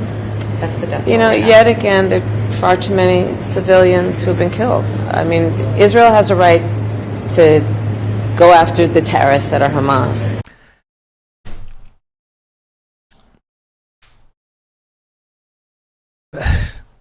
You know, like, what do you even say about that? Like, at what point is this right revoked? That's what I'm kind of wondering. At what point does this perpetual right to defend themselves against Hamas terrorists, at what point is that right revoked? You know? And this is the fundamental, this came up the last time we discussed this. This is the fundamental philosophical question that I always think about whenever we hear about these stories, which is it really, really surprising why someone that has lived through this kind of a situation would join a group like Hamas or would participate in what happened on October 7th? Are we really surprised? Again, we're going back decades and decades. As much as people talk about October 7th, history started on October 7th, whatever. We're going back decades and decades and decades here. And we really still have to pretend to be surprised that people join groups like Hamas or Hezbollah and that participated in actions on October 7th, even ones that we might find personally distasteful or uncomfortable to think about. Is it really shocking that after all these years that the Al-Aqsa flood operation would happen? An operation, I will always continue pointing out, primarily targeted military targets. These military checkpoints and bases outside the Gaza prison fence, which is legally and morally correct. The Palestinians have the legal and moral ability to use violence against these kinds of installations. And we're really still supposed to pretend that, like, this is somehow, like, shocking. This is just like, this is some kind of form of anti-Jewish hatred. They're basically like Nazis. The people that participated in October 7th, they're basically like Nazis. And what these people were saying, like, oh, it wasn't just these like militants. There's people in Gaza celebrating that. Can you believe that there's these people in Gaza that were celebrating on October 7th. Can you believe it? They must deserve everything that's coming to them. Can you believe that they would celebrate on October 7th? And it's like, yes, I can believe that. Yes, I can believe why someone would join Hamas. I can believe why someone would participate in Al-Aqsa flood. Or I can believe why someone would celebrate the actions of October 7th. And frankly, I can even believe why people would participate in violent acts. Even against people that were unarmed. Maybe they were part of the IDF. If they're Israeli and they're younger, they were part of the IDF, at least at one point. If they're unarmed and they're off duty, I think, yes, I do even understand, given what we've seen over the last 10 months, the nonstop horrors that we've seen over the last 10 months, I do understand why someone would participate in violent acts against the people that have been doing this for decades and decades and decades. Like the Israelis haven't been celebrating the deaths and displacement they've done to the locals for 70 years. They set up shop on that hilltop and they munch popcorn while fucking the bombs drop on Gaza. Yeah, they celebrate. They celebrated constantly. All the horrible things that we're talking about, the dead kids, the torture, they celebrate that as well. They celebrate Israeli prison guards raping protesters. They celebrate that. They go to protests and actions to ensure that they have the perpetual right to rape and torture and kill prisoners.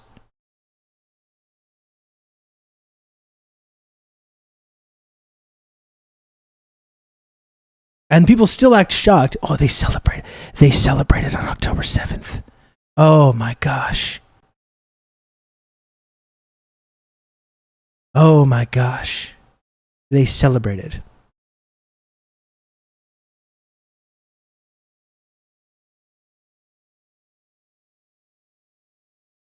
And we're still supposed to act like, shocked about that.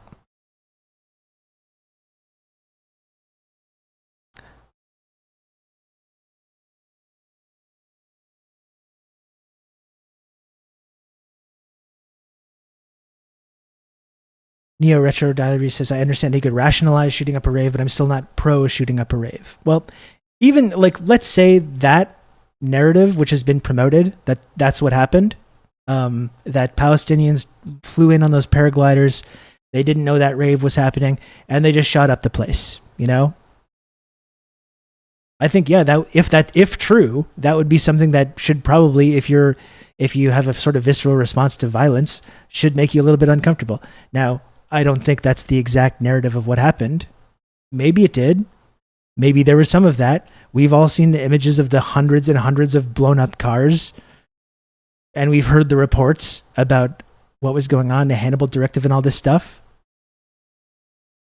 So I don't think that is exactly what happened. I wasn't there. We don't know exactly what happened. I think that's what comes down to as well. Kira V says, I would personally not have a rave next to a concentration camp. Yeah, if I didn't want to be in that kind of situation, I would simply not go to that rave outside of this concentration camp. But even if that was what happened, given the reality of this situation over the last several decades, yeah, I understand it. If that narrative of October 7th was 100% true, which I don't believe that it is, I would still understand why it happened, just like I understand why violence against civilians happened in the Nat Turner slave uprising or the Indian mutiny or the Haitian slave revolt or countless other kind of similar incidents throughout history. I do understand why violence towards civilians, non-combatants, whatever you want to say, I do understand why it happens.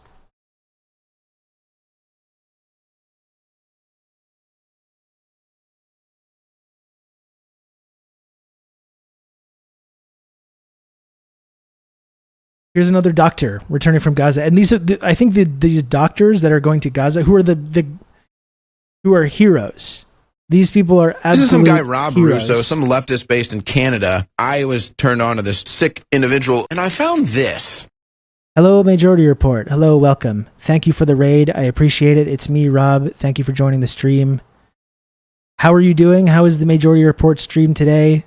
If you're not familiar with me, I'm Rob. This is TRRS. We talk about news and politics, geopolitics, history, pop culture every single day over here. Please smash the follow button if you can.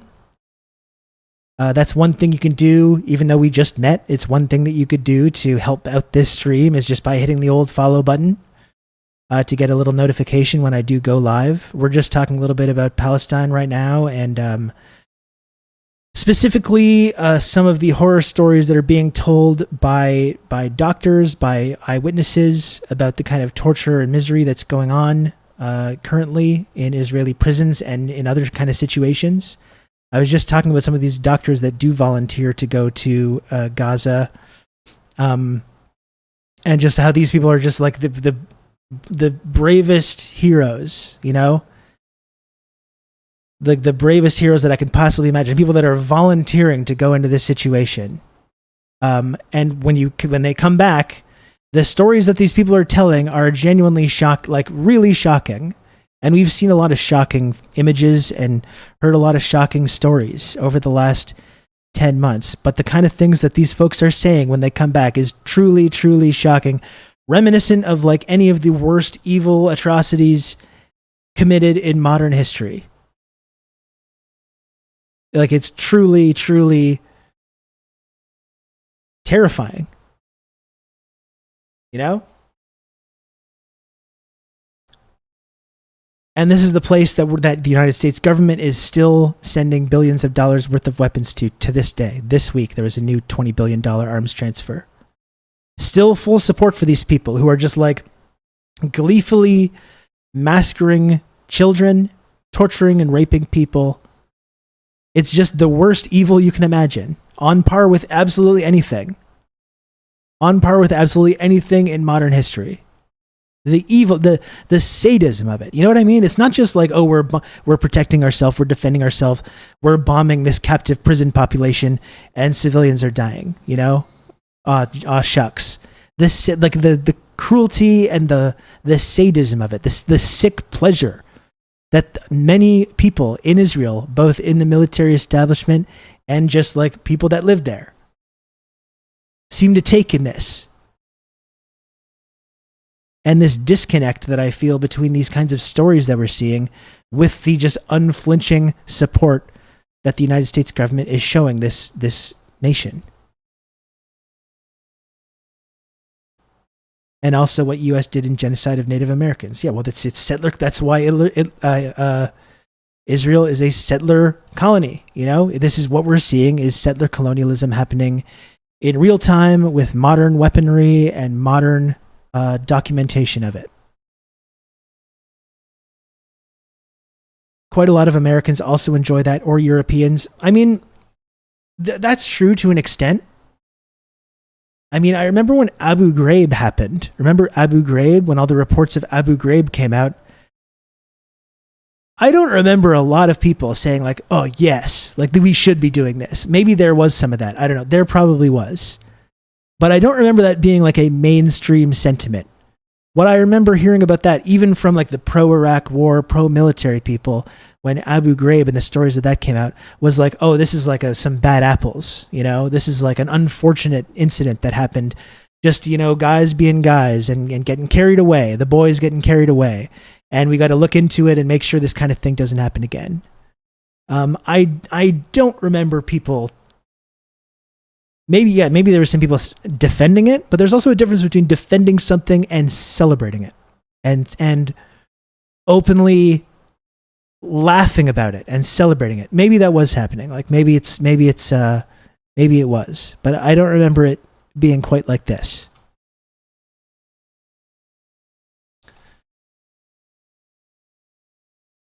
Here's another doctor who returned from Gaza, Dr. Ahmad Yousaf.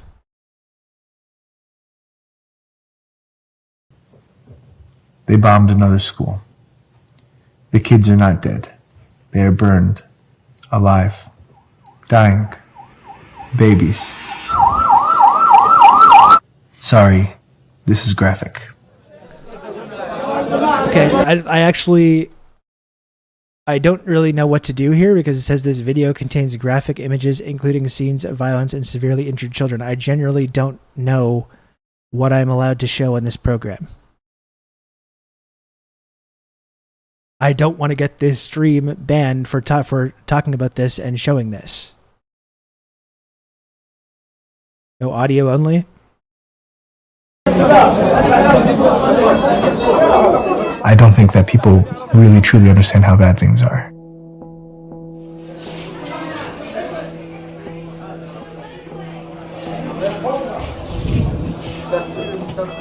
What I saw there was so indescribable. I realized I needed to take pictures and document and little videos because nobody would believe it unless I did. The primary thing that I did there was triaging and mass casualty. This was not advanced ICU care. We often never got there. The longer I stayed there, I realized that my role wasn't being a physician. It was being a witness. I started a WhatsApp group where I shared reflections and stories, almost like a diary or journal entry.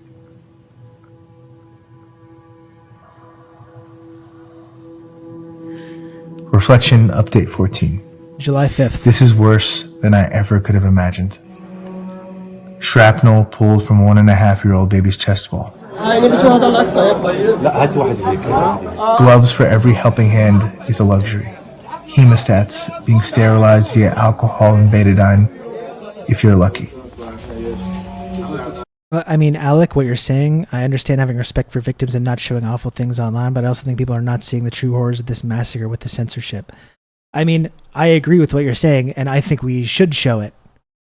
But I don't want to get my stream banned for showing images of burned and maimed children. That's just the reality. Dr. Nabil and Dr. Muhammad have barely slept the last 48 hours. From what I've been seeing so far, I think it probably would have been acceptable. Their gowns are not waterproof.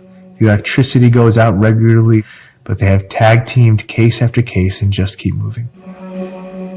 The capacity of that hospital was supposed to be between 150 and 200 people, and there were 700 patients in that hospital.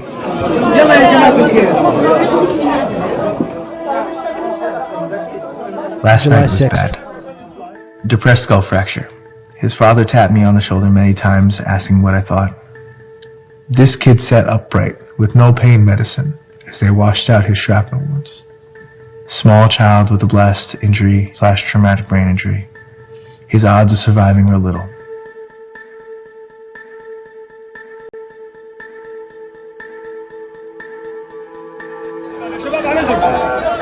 Every time I do not think it could get worse, it does.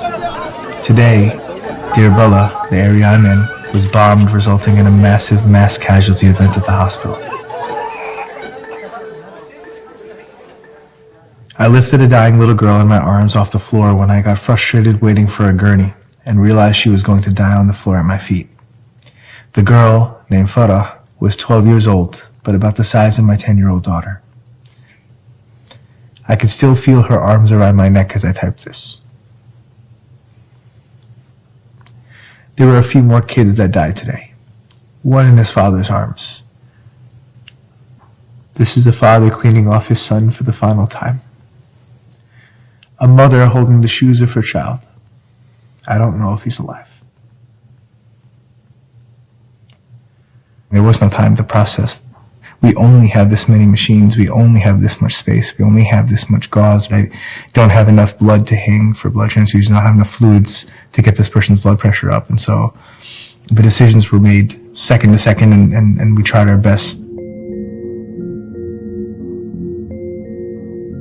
This nurse's name is Warda, which means flower.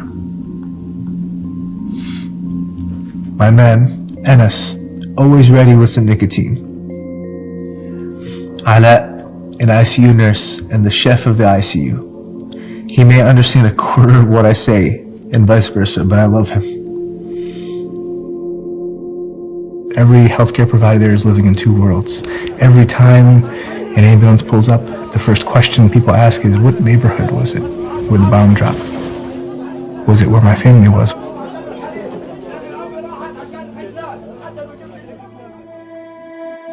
Turn on the news. July Massive 13th. explosion in crowded area in Khan Yunis. It's going to be busy. On July 13th, an Israeli airstrike in a humanitarian zone near Khan Yunis killed at least 90 people and injured hundreds more. Israeli military said it was targeting Mohammed Dief, top Hamas commander. A little girl lay on a cardboard box. I lift the cardboard box. That's when I see the penetrating chest wound. Hell, she's gonna die right here in this spot. Today I've watched all the things I theoretically learned about burn patients in my training and education happen right in front of my eyes in a matter of one day. I will never forget this image for the rest of my life. Siblings.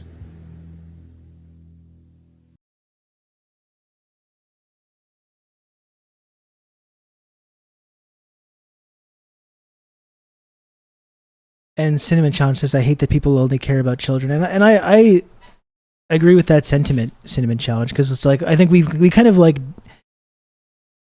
in all of this horror, we kind of like dehumanize Palestinian men, right? We talk about like women and children and all the women and children that have been killed, because that has kind of a presumption of innocence to it. But it's like Palestinian men, who are the vast majority of victims of this, also don't deserve to be murdered arbitrarily either, and blown up with bombs and tortured and burned either, you know? And I think sometimes we do that. We focus on the children because it's like trying to find people's empathy, because like there's this innocence to it. And like if you're a human being, like you should be horrified by that and say, what do we have to do to change that? How do we make this stop? And that's what one of the fucked up things about this is, like, even no matter how horrible it is, no matter how horrible it is, there will always still be people justifying it. Like it happened to me today. I tweeted about this literally today. I'm talking about the mangled children and the decapitated children, which, by the way, I remember when decapitated babies was a justification for this relentless bombing campaign. And it made everything that happened after totally morally acceptable. Decapitated babies who did not exist. It never happened. It was totally fake. Yeah, children won't work or try dogs. Yeah, let's talk about what's happening to Palestinians' dogs, and then maybe people will start to care.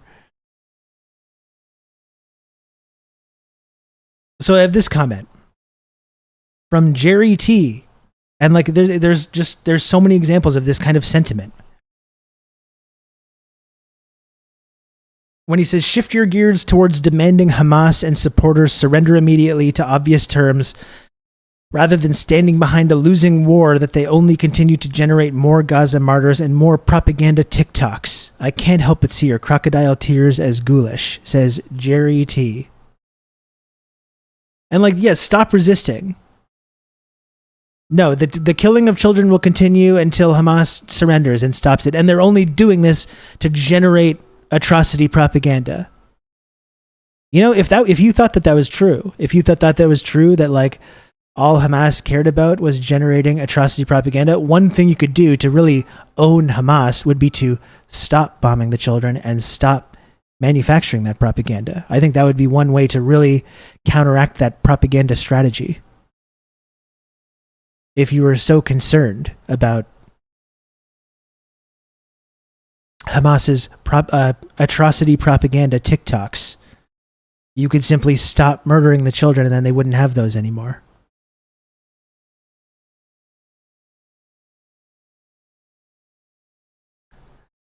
Oven-baked babies, decapitated babies, no talk of crippled children with knees blown out by snipers. There's something really fucked up the Reds, how children were used with completely made up, non-existent incidents, like they put babies in an oven, the decapitated babies. They put babies in a pile and burned them, and what all the stories that were told on October 7th and October 8th and beyond that turned out to be total lies, and the way that children specifically were used to justify the violence that we're seeing.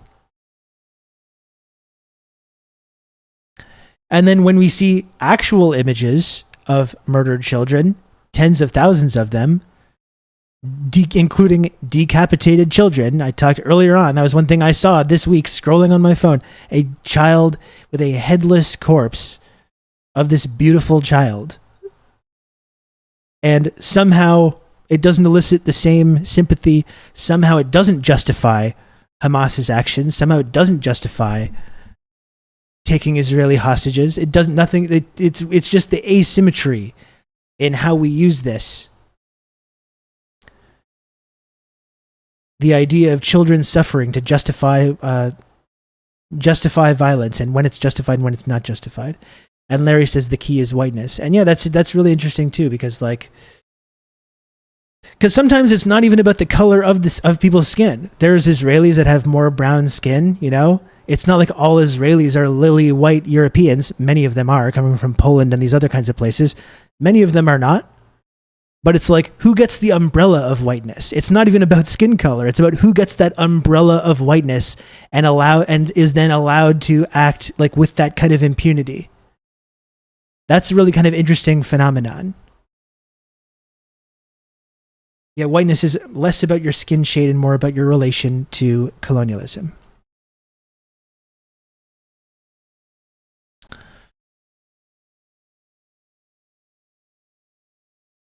Anyway, I'm just seeing these images of children and saying like, well, Hamas should surrender is just like, I think that's such a deranged response. That's such an absolutely deranged response to this. That you've completely lost whatever soul you might have had. I mean, there's more to this content here. Here's August 11th from Zay Squirrel, who's been doing a fantastic job over the last 10 months. Whittling away at this like Hasbara propaganda.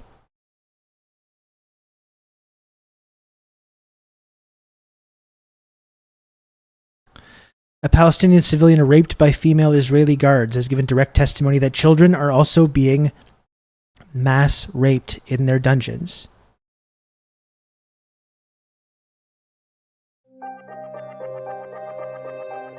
عقاب احنا بالنسبه لنا كأسرة عقاب ولا شيء. في عقاب جنسي، في عقاب اكبر من هيك، الضرب اكثر من هيك. هذه بدلنيش فيها زي ما بدلني الدل اللي انا شفته لما بيشلحني اوعيه. الدل اللي انا ما شفته لما انه يحطوا الطرفه في طيزه. الدل اللي انا شفته لما مجند صغيره بدها تعمل فحش في بشر بايدها. يعني قلت لهم لسه في اكثر. نظام التحرش الجنسي كانوا يسحبوهم لحاله، كل واحد لحاله. سمعنا انه واحد انه اغتصبوه. هذه واحنا في سيديه، والله صروعتنا، والله كل الشباب صار كبسة الشباب.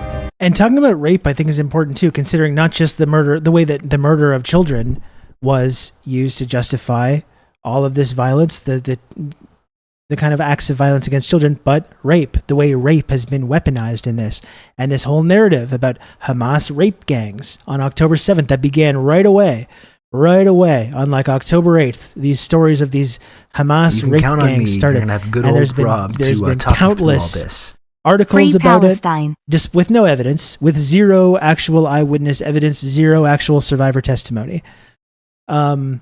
There's this like whole Sheryl Sandberg documentary that played about this, which Kamala Harris screened at the White House as well. And the way that, so not only just violence against children, but the rape of organized rape as a weapon of war, how that was used to justify Israeli violence. Also zero evidence that it happened. And Progressive Canuck, thanks for the 36 months. انهم اغتصبوه رسمي.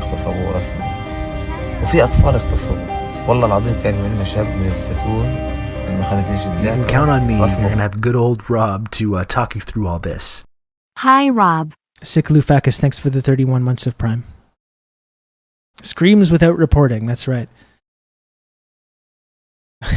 I mean, I talked about it before, but I was just thinking about like whatever fucked up like McKinsey PowerPoint deck about all the scream. We want to build around this screams motif, the screams of silence, or the and like screams without words, and it's all kind of like you can see that there was some specific campaign to promote this idea, and it was all highly coordinated. مش شاب 15 سنة.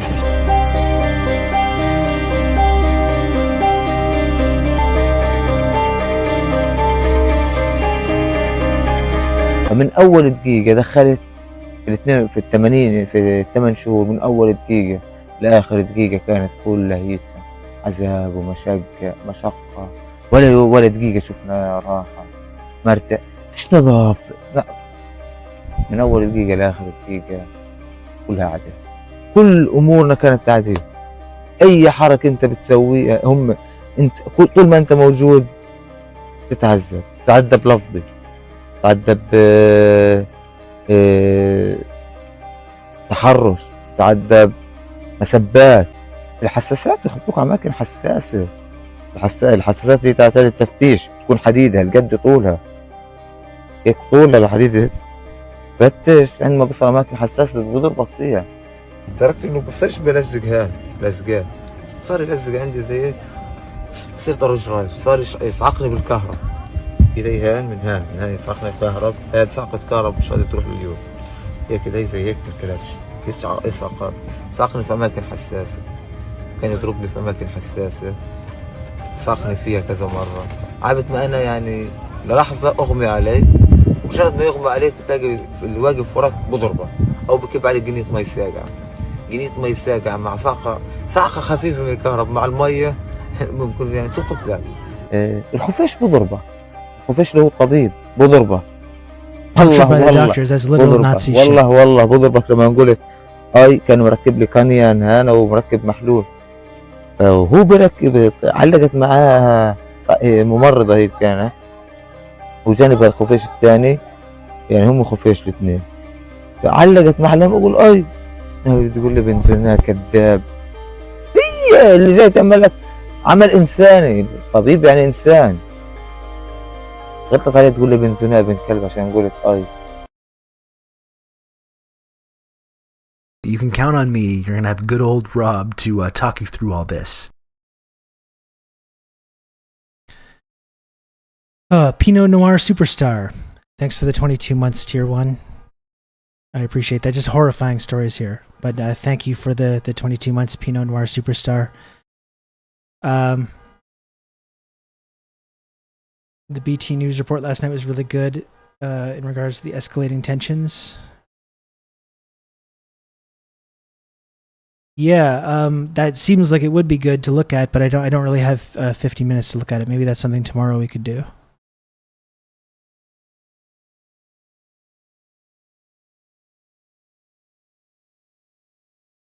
Oh man, what the fuck is this?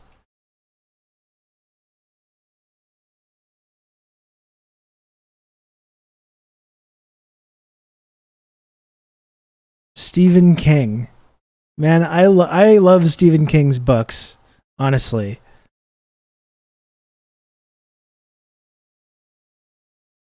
That is fucked.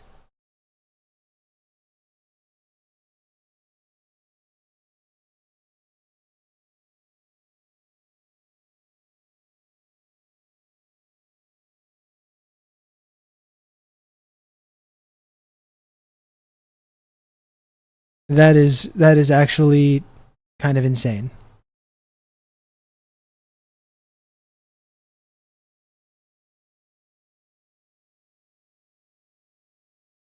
You can count on me. You're going to have good old Rob to talk you through all this. Greasy Groob, thanks for the 13 months of Prime. I appreciate that, Greasy Groob. One sub away from the sub goal. If anyone else wants to help push me across the finish line here, we're one sub away from the goal. And I mentioned this earlier, but we got some new people, obviously, in the chat. I got to say, one way to really help out this stream, and I genuinely apologize for pivoting from the horrible subject matter that we're talking about to me trying to raise money for this stream, which always feels jarring and makes me very uncomfortable. If you do support this show, though, not only can you subscribe and help me meet my daily sub goal, that's very helpful, but if you can right now, tips, very, very helpful to me. I've taken a lot of time off of this summer, spending time with my son and just taking a little bit of time off It's led to being a little bit of a hit financially because it's my main source of income doing this show. So tips right now, really, really, really helpful to me. If you can, please, if you know, subscribing, obviously fantastic. Very important to hit the daily sub goal. If you can, though, please send me a tip if you got a couple bucks, $2, $5, whatever it is, or more if you want to. That's also fine. But please tip as well if you can. Those tips are really, really helpful to me right now. I'm in a bit of a rough spot. Not too bad, but a bit of a rough spot because of the time off that I've taken this summer. So those tips really help me out because they go directly to PayPal. So yes, if you can, please support the program that you're watching currently. Subscribing and getting to the sub goal is great, but those tips, very, very, very valuable as well. And I appreciate everyone that supports this show. Today is the worst day. So what else here? I mean, there's more.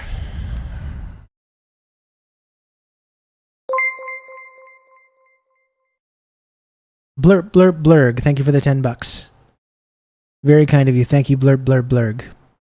Don't ghost your dentist. Help my parasocial friend, you jerks. Thank you, human person.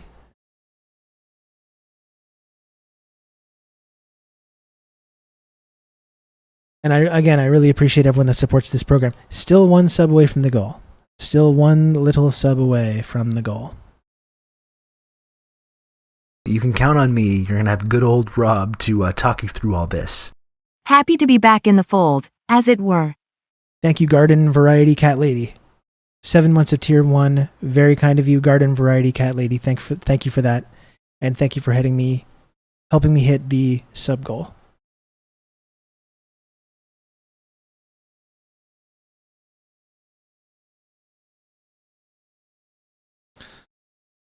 Here's more stories from these prisons. So again, I want to bring this up because we talk constantly. We hear Kamala Harris going, we got to get a ceasefire deal done. Number one, a ceasefire which could happen right away if they stopped sending billions of dollars worth of weapons to Israel. And we got to bring the hostages home, as in Israeli hostages taken by Hamas. No word of the tens of thousands of Palestinian hostages that have been taken, and the stories that we're hearing about torture and rape coming out of these Israeli prisons. Ibrahim Salem survived 8 months in an Israeli torture camp. Here's his testimony. He said it was it was the worst nightmare, Salem said about the 52 days he spent at Shteteman.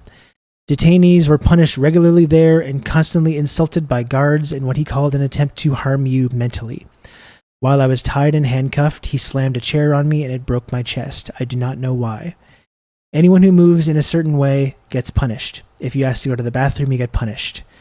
You stand on one leg for 2 hours, then they would tell you, do you want me to help you? And when you say yes, they tell you to say, I am the son of a whore. I'm the brother of a whore. To say, Netanyahu fucked my sister. Am Yisraeli chai. Now repeat after me. Am Yisraeli chai. 100 times. They would say, no, I didn't like that. Repeat it once more. And you keep repeating it hundreds of times, and then you see that they've been standing for 2 hours, so all this was for nothing.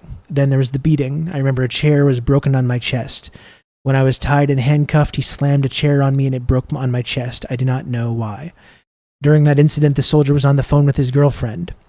He turned the screen to him and had his girlfriend insult him as well. He would tell me, we will play football with your heads in Gaza. We will turn Gaza into a football field to play with your heads and your women's heads.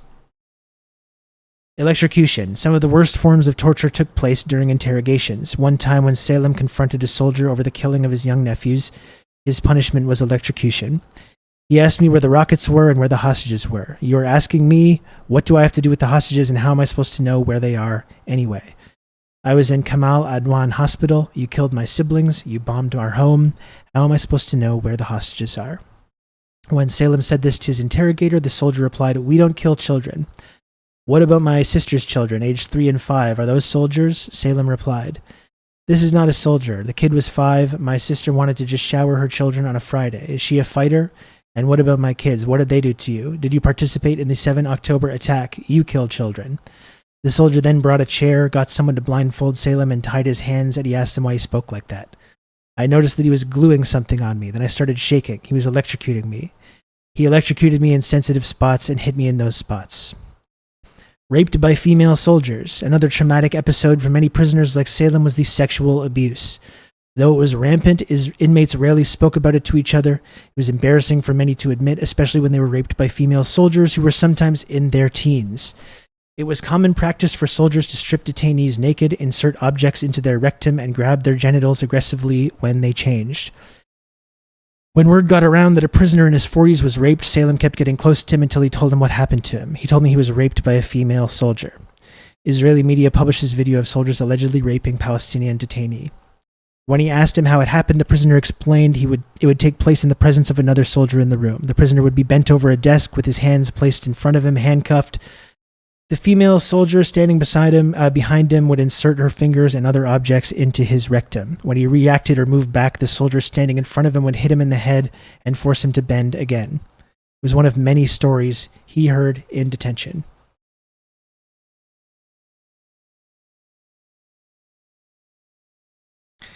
And I'll link that in the chat if you want to read further into that.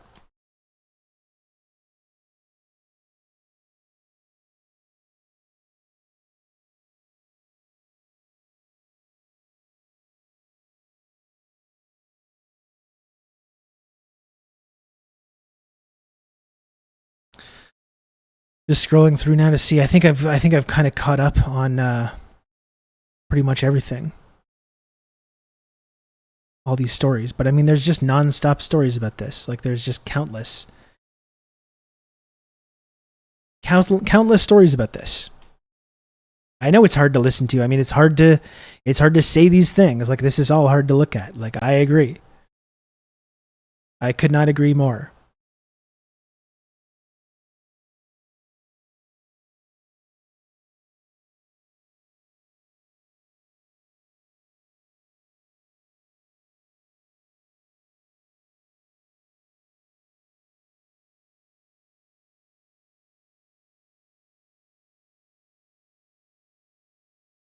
Volunteer asking us to reach out to a woman named Jumana in Gaza who was pregnant with twins, did not have food, did not have shelter, was really in dire need of any support to help her give birth to her children.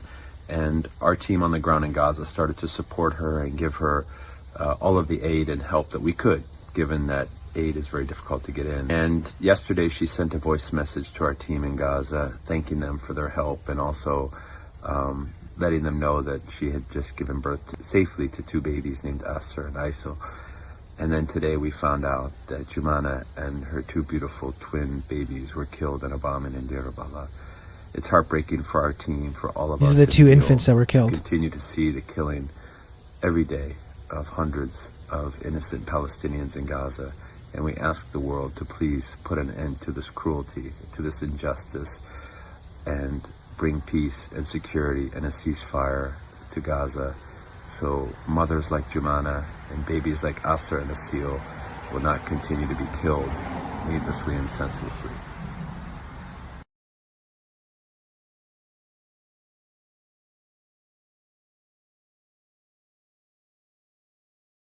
We've asked Israel to look into this. That's right. We've asked them in. We've asked them to investigate this. They're going to investigate these and they're going to get back to us.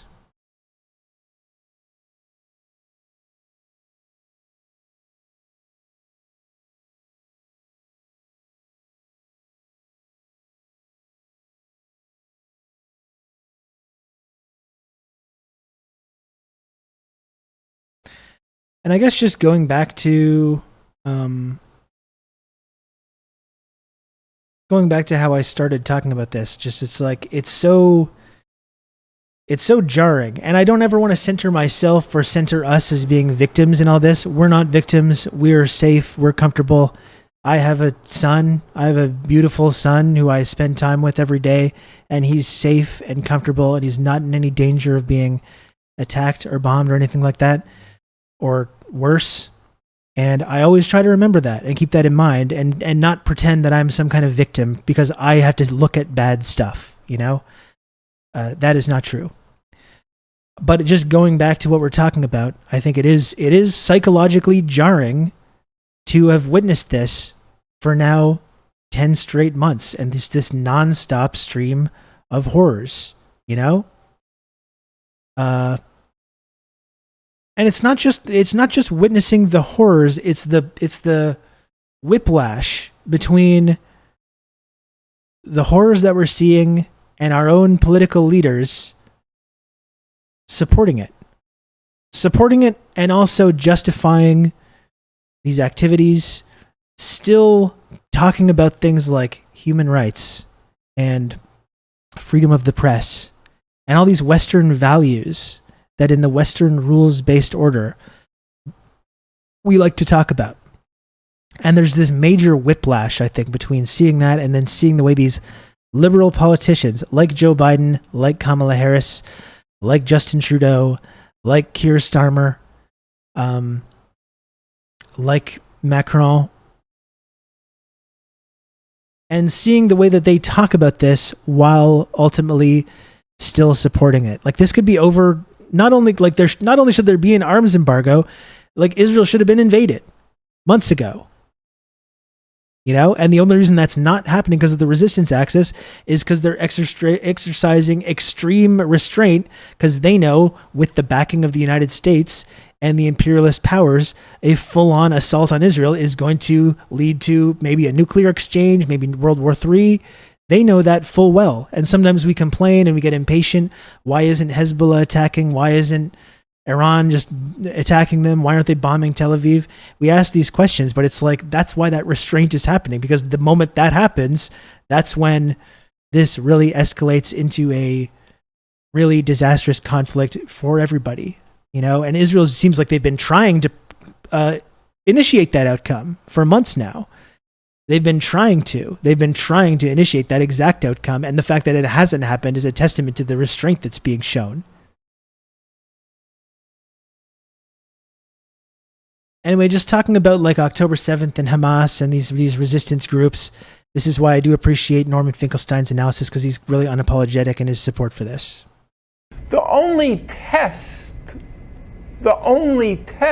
for Israel, is it defending itself or is it defending the occupation? There's a simple test. Any 2-year-old can tell you what that test is. Let Israel withdraw to its internationally recognized boundaries. And then, if Hamas launches rockets, they have a right to self-defense, meaning Israel.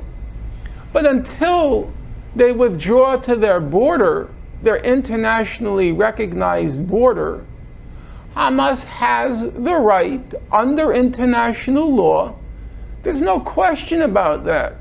Hamas has the right under international law, as a people's struggle for self-determination, to use armed force to achieve its independence and statehood.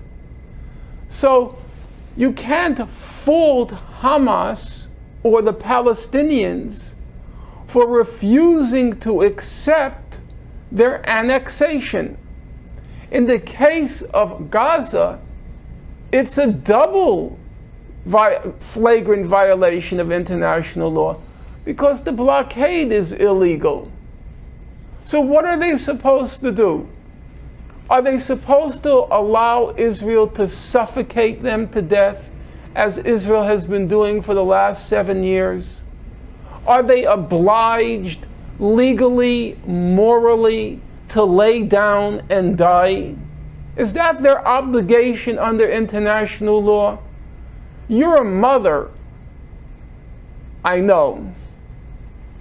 95% of the water in Gaza, 95% of the water in Gaza is not fit for human consumption. Are they supposed to acquiesce in that? Are they supposed to accept it? Yeah, this was before October 7th. And like we talked about with that report on torture in Israeli prisons, like this has been going on for many decades now.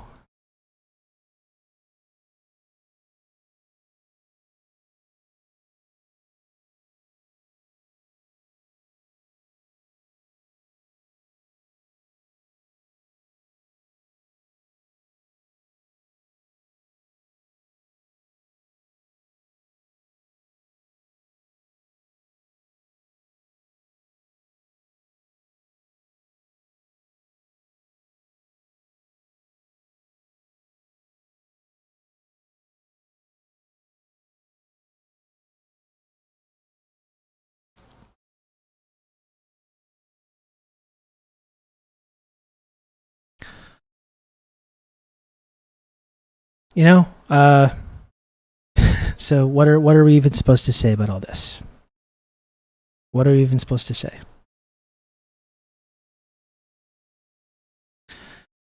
I guess that's just going back to how I started this segment, talking about the whiplash between like how normalized the violence has become.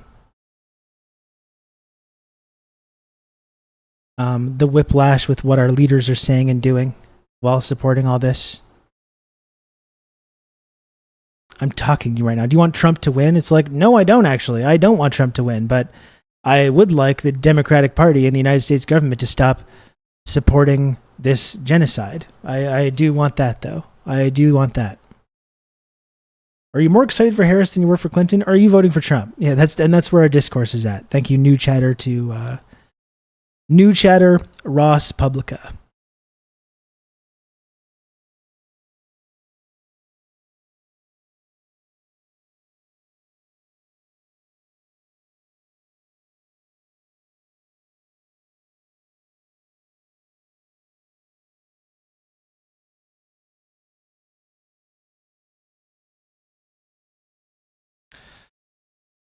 Well, I think that's like pretty much the end of this segment. Like there's a whole other conversation that I wanted to have about the COINTELPRO shit going on right now that I mentioned up front with the whole like the Palestinian anti-blackness discourse that's going on, and some other stuff as well, focusing on some leftist edgelords using kind of like maybe like white supremacist neo-Nazi kind of code words to describe Israel, which is like, why are we talking about this now? Like we see image after image of horror and horror, and this is the discourse that happens. I think that's a whiplash as well, right? We see all the horror after horror, atrocity after atrocity, and then we hear about anti-Semitic protesters. We see horror and atrocity, and then we hear about anti-blackness in Palestinian society, and we see horror and atrocity after atrocity, and then we hear left-wing anti-Semitism on the rise.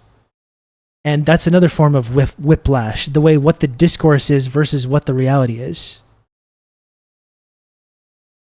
I mean, I can get into this a little bit, the whole Zog thing. I've never heard the word before. I had to look it up. I mean, I've heard it before. I know that's like what neo-Nazis, it's a word that neo-Nazis use to describe the U.S. government, the Zionist-occupied government. And I think that is...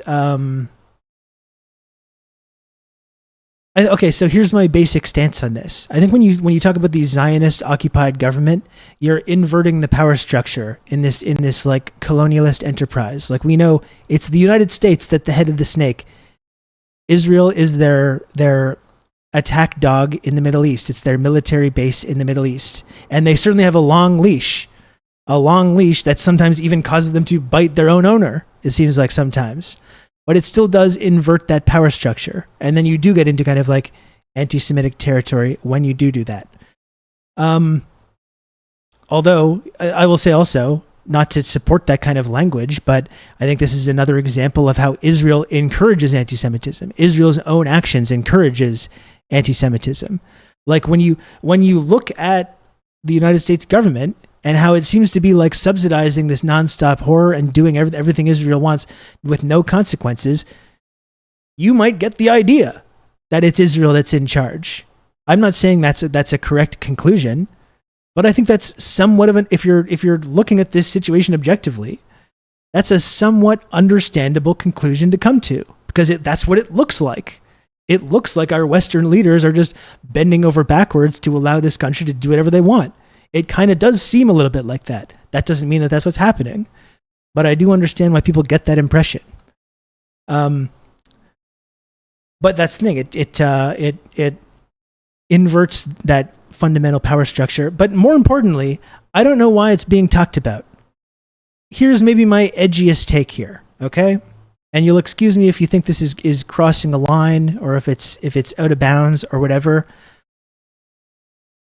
When I see images of headless children with their legs blown off, little infants blown apart, prisoners being raped, the bomb going off in a school where there's not even a body found because it's all just carnage, I don't really care about this subject. Like, this is me being honest with you. I don't know why we're talking about that. If someone says a word like that, or does that, or inverts this power structure, whatever, I just don't really pay attention to it. I don't think it's worthwhile to have this struggle session about left-wing anti-Semitism. I really don't. I do think it is a major distraction from what we should be focusing on, which is this ongoing genocide. And when I see people then doing discourse about it, then becomes discourse. Ooh, this person said this. Of course we support Palestinian liberation, all this, but we can't be supporting this. And then let's have a big discourse. Let's have a big struggle session about this kind of rising left-wing anti-Semitism. No, this isn't like the fake left-wing anti-Semitism like in the Corbyn controversies. This is like real. We need to talk about this. We need to call it out. We need to do this. I don't think we do. I think, like I said, maybe that's going over the line. Maybe that's going overboard. I don't think we do need to do that. I think we should focus on the genocide that's ongoing and not do this discourse about this kind of language and the creeping language of these like left-wing or internet edgelords using this kind of talk.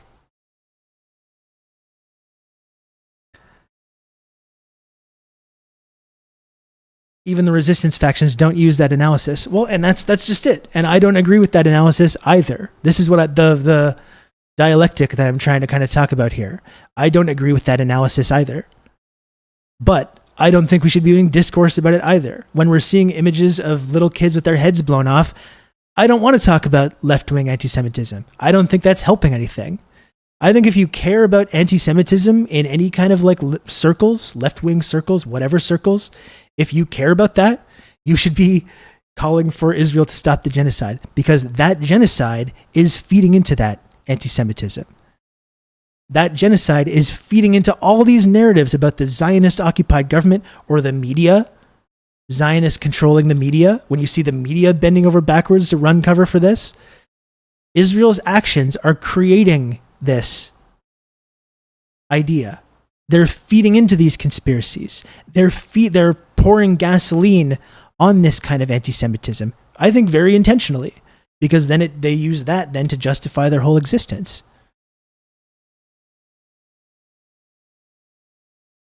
We've talked as well as like people in Yemen, people in Palestine, people who have been victims of who their only experience with Jewish people is with Israel.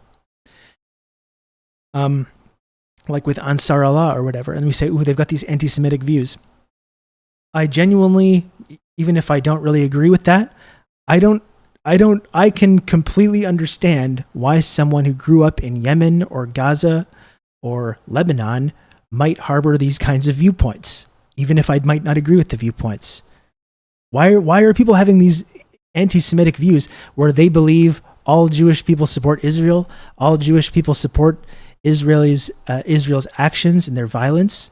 I don't think that's true, but why would someone that grows up in Gaza or Yemen or Lebanon or Syria or wherever, why would they believe that? Well, they believe it because Israel's there with the Jewish Star of David on their flag, carrying out all these activities and saying openly, we're doing this because we're Jewish.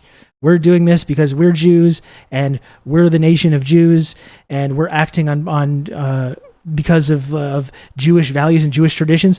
Lo and behold, that leads people in the region to develop fucked up feelings about Jewish people. There's a source for that. The source of that is Israel. But that's what it comes down to for me, this discourse about anti-Semitic language on the left. That's what it comes down to for me. When I'm seeing images of maimed children and murdered people and hearing these stories of torture and rape and all this stuff, I don't think it's useful or helpful to do discourse about left-wing anti-Semitism. I really don't. And if you're against that kind of talk, against that kind of language, you should be advocating for Israel to stop the genocide, because that's what's creating this kind of discourse in the first place. Anyway, I think that's kind of my spicy take about creeping anti-Semitism on the left or wherever else. That's maybe one of my spicier takes.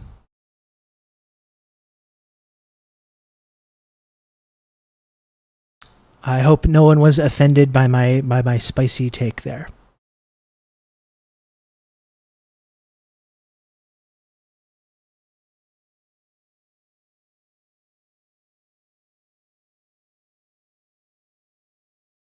Well, I'm going to go in a couple of minutes, not like right away, but I am going to get going fairly soon. You can count on me. You're going to have good old Rob to talk you through all this. Cheers. Chic TV, thanks for the 11 months of Prime. Appreciate that. Thank you for that. Very cool. One final time, folks, if you do want to support this stream, please subscribe. And I'm just going to remind people one more time, if you just tuned in, if you got brought here by the algorithm, if it's your first time watching, if you're a long-time viewer or listener, the tips right now, really, really helpful and really valuable. You can tip by clicking the link in the chat there on Stream Elements. I really, really appreciate that right now. I'm in a bit of a rough spot financially because of the time away that I've taken this summer. So please do tip if you can. It's just really, really helpful if you can do that. And I appreciate all the support. I appreciate that people tune into this program and support the work that I do on here. I think it's really cool that people do that.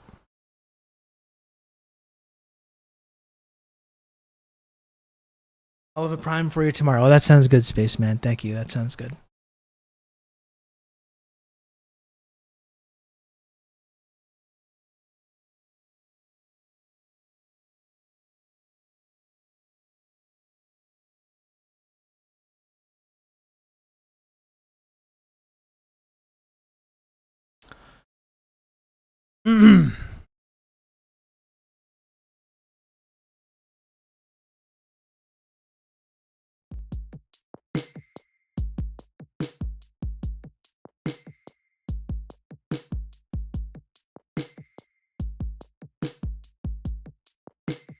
I think Judeo-Bolshevism and Islamo-Marxism are the same anti-Semitic trope. Yeah, it's just repackaged.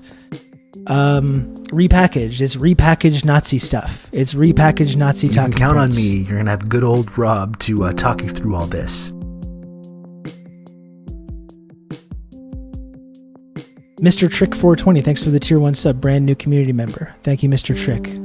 Very cool. I appreciate it. If the takes weren't like this, I wouldn't be here. Thanks for being a real ally to the Global South, Rob. Thank you, Joe. I appreciate that. I try to do what I can.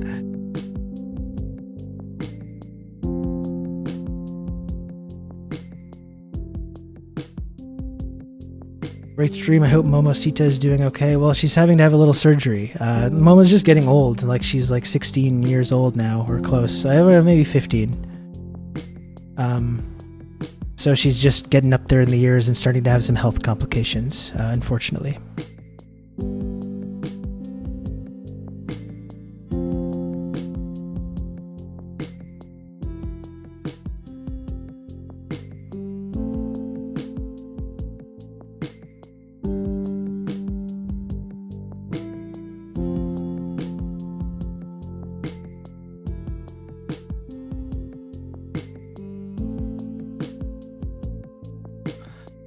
She has had a nice life. It's true.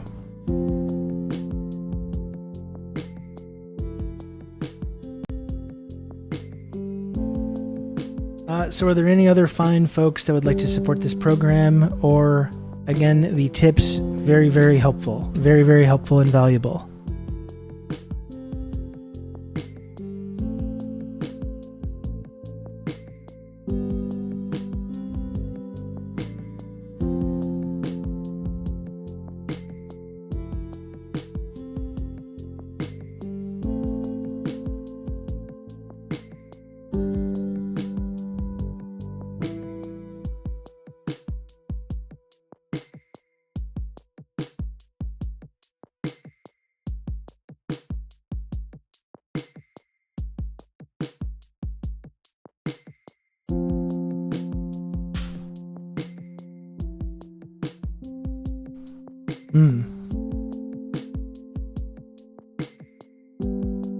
I was just trying to raid someone and it did not work.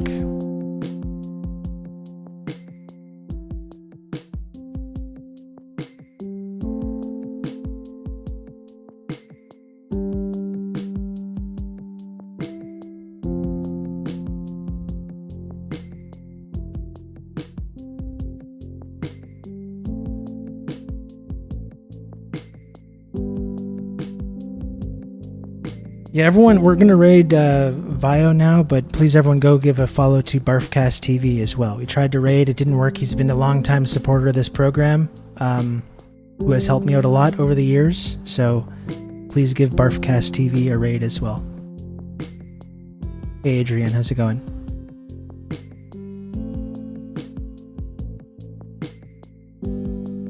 Vio, why do I always get that wrong? I didn't say that? Vio, I said that, didn't I? Vio. Fuck.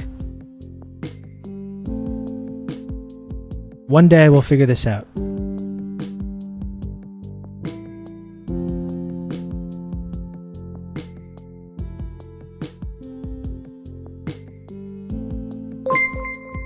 Mother Nature showing off. Thanks for the $20. Really kind of you. Thank you so much.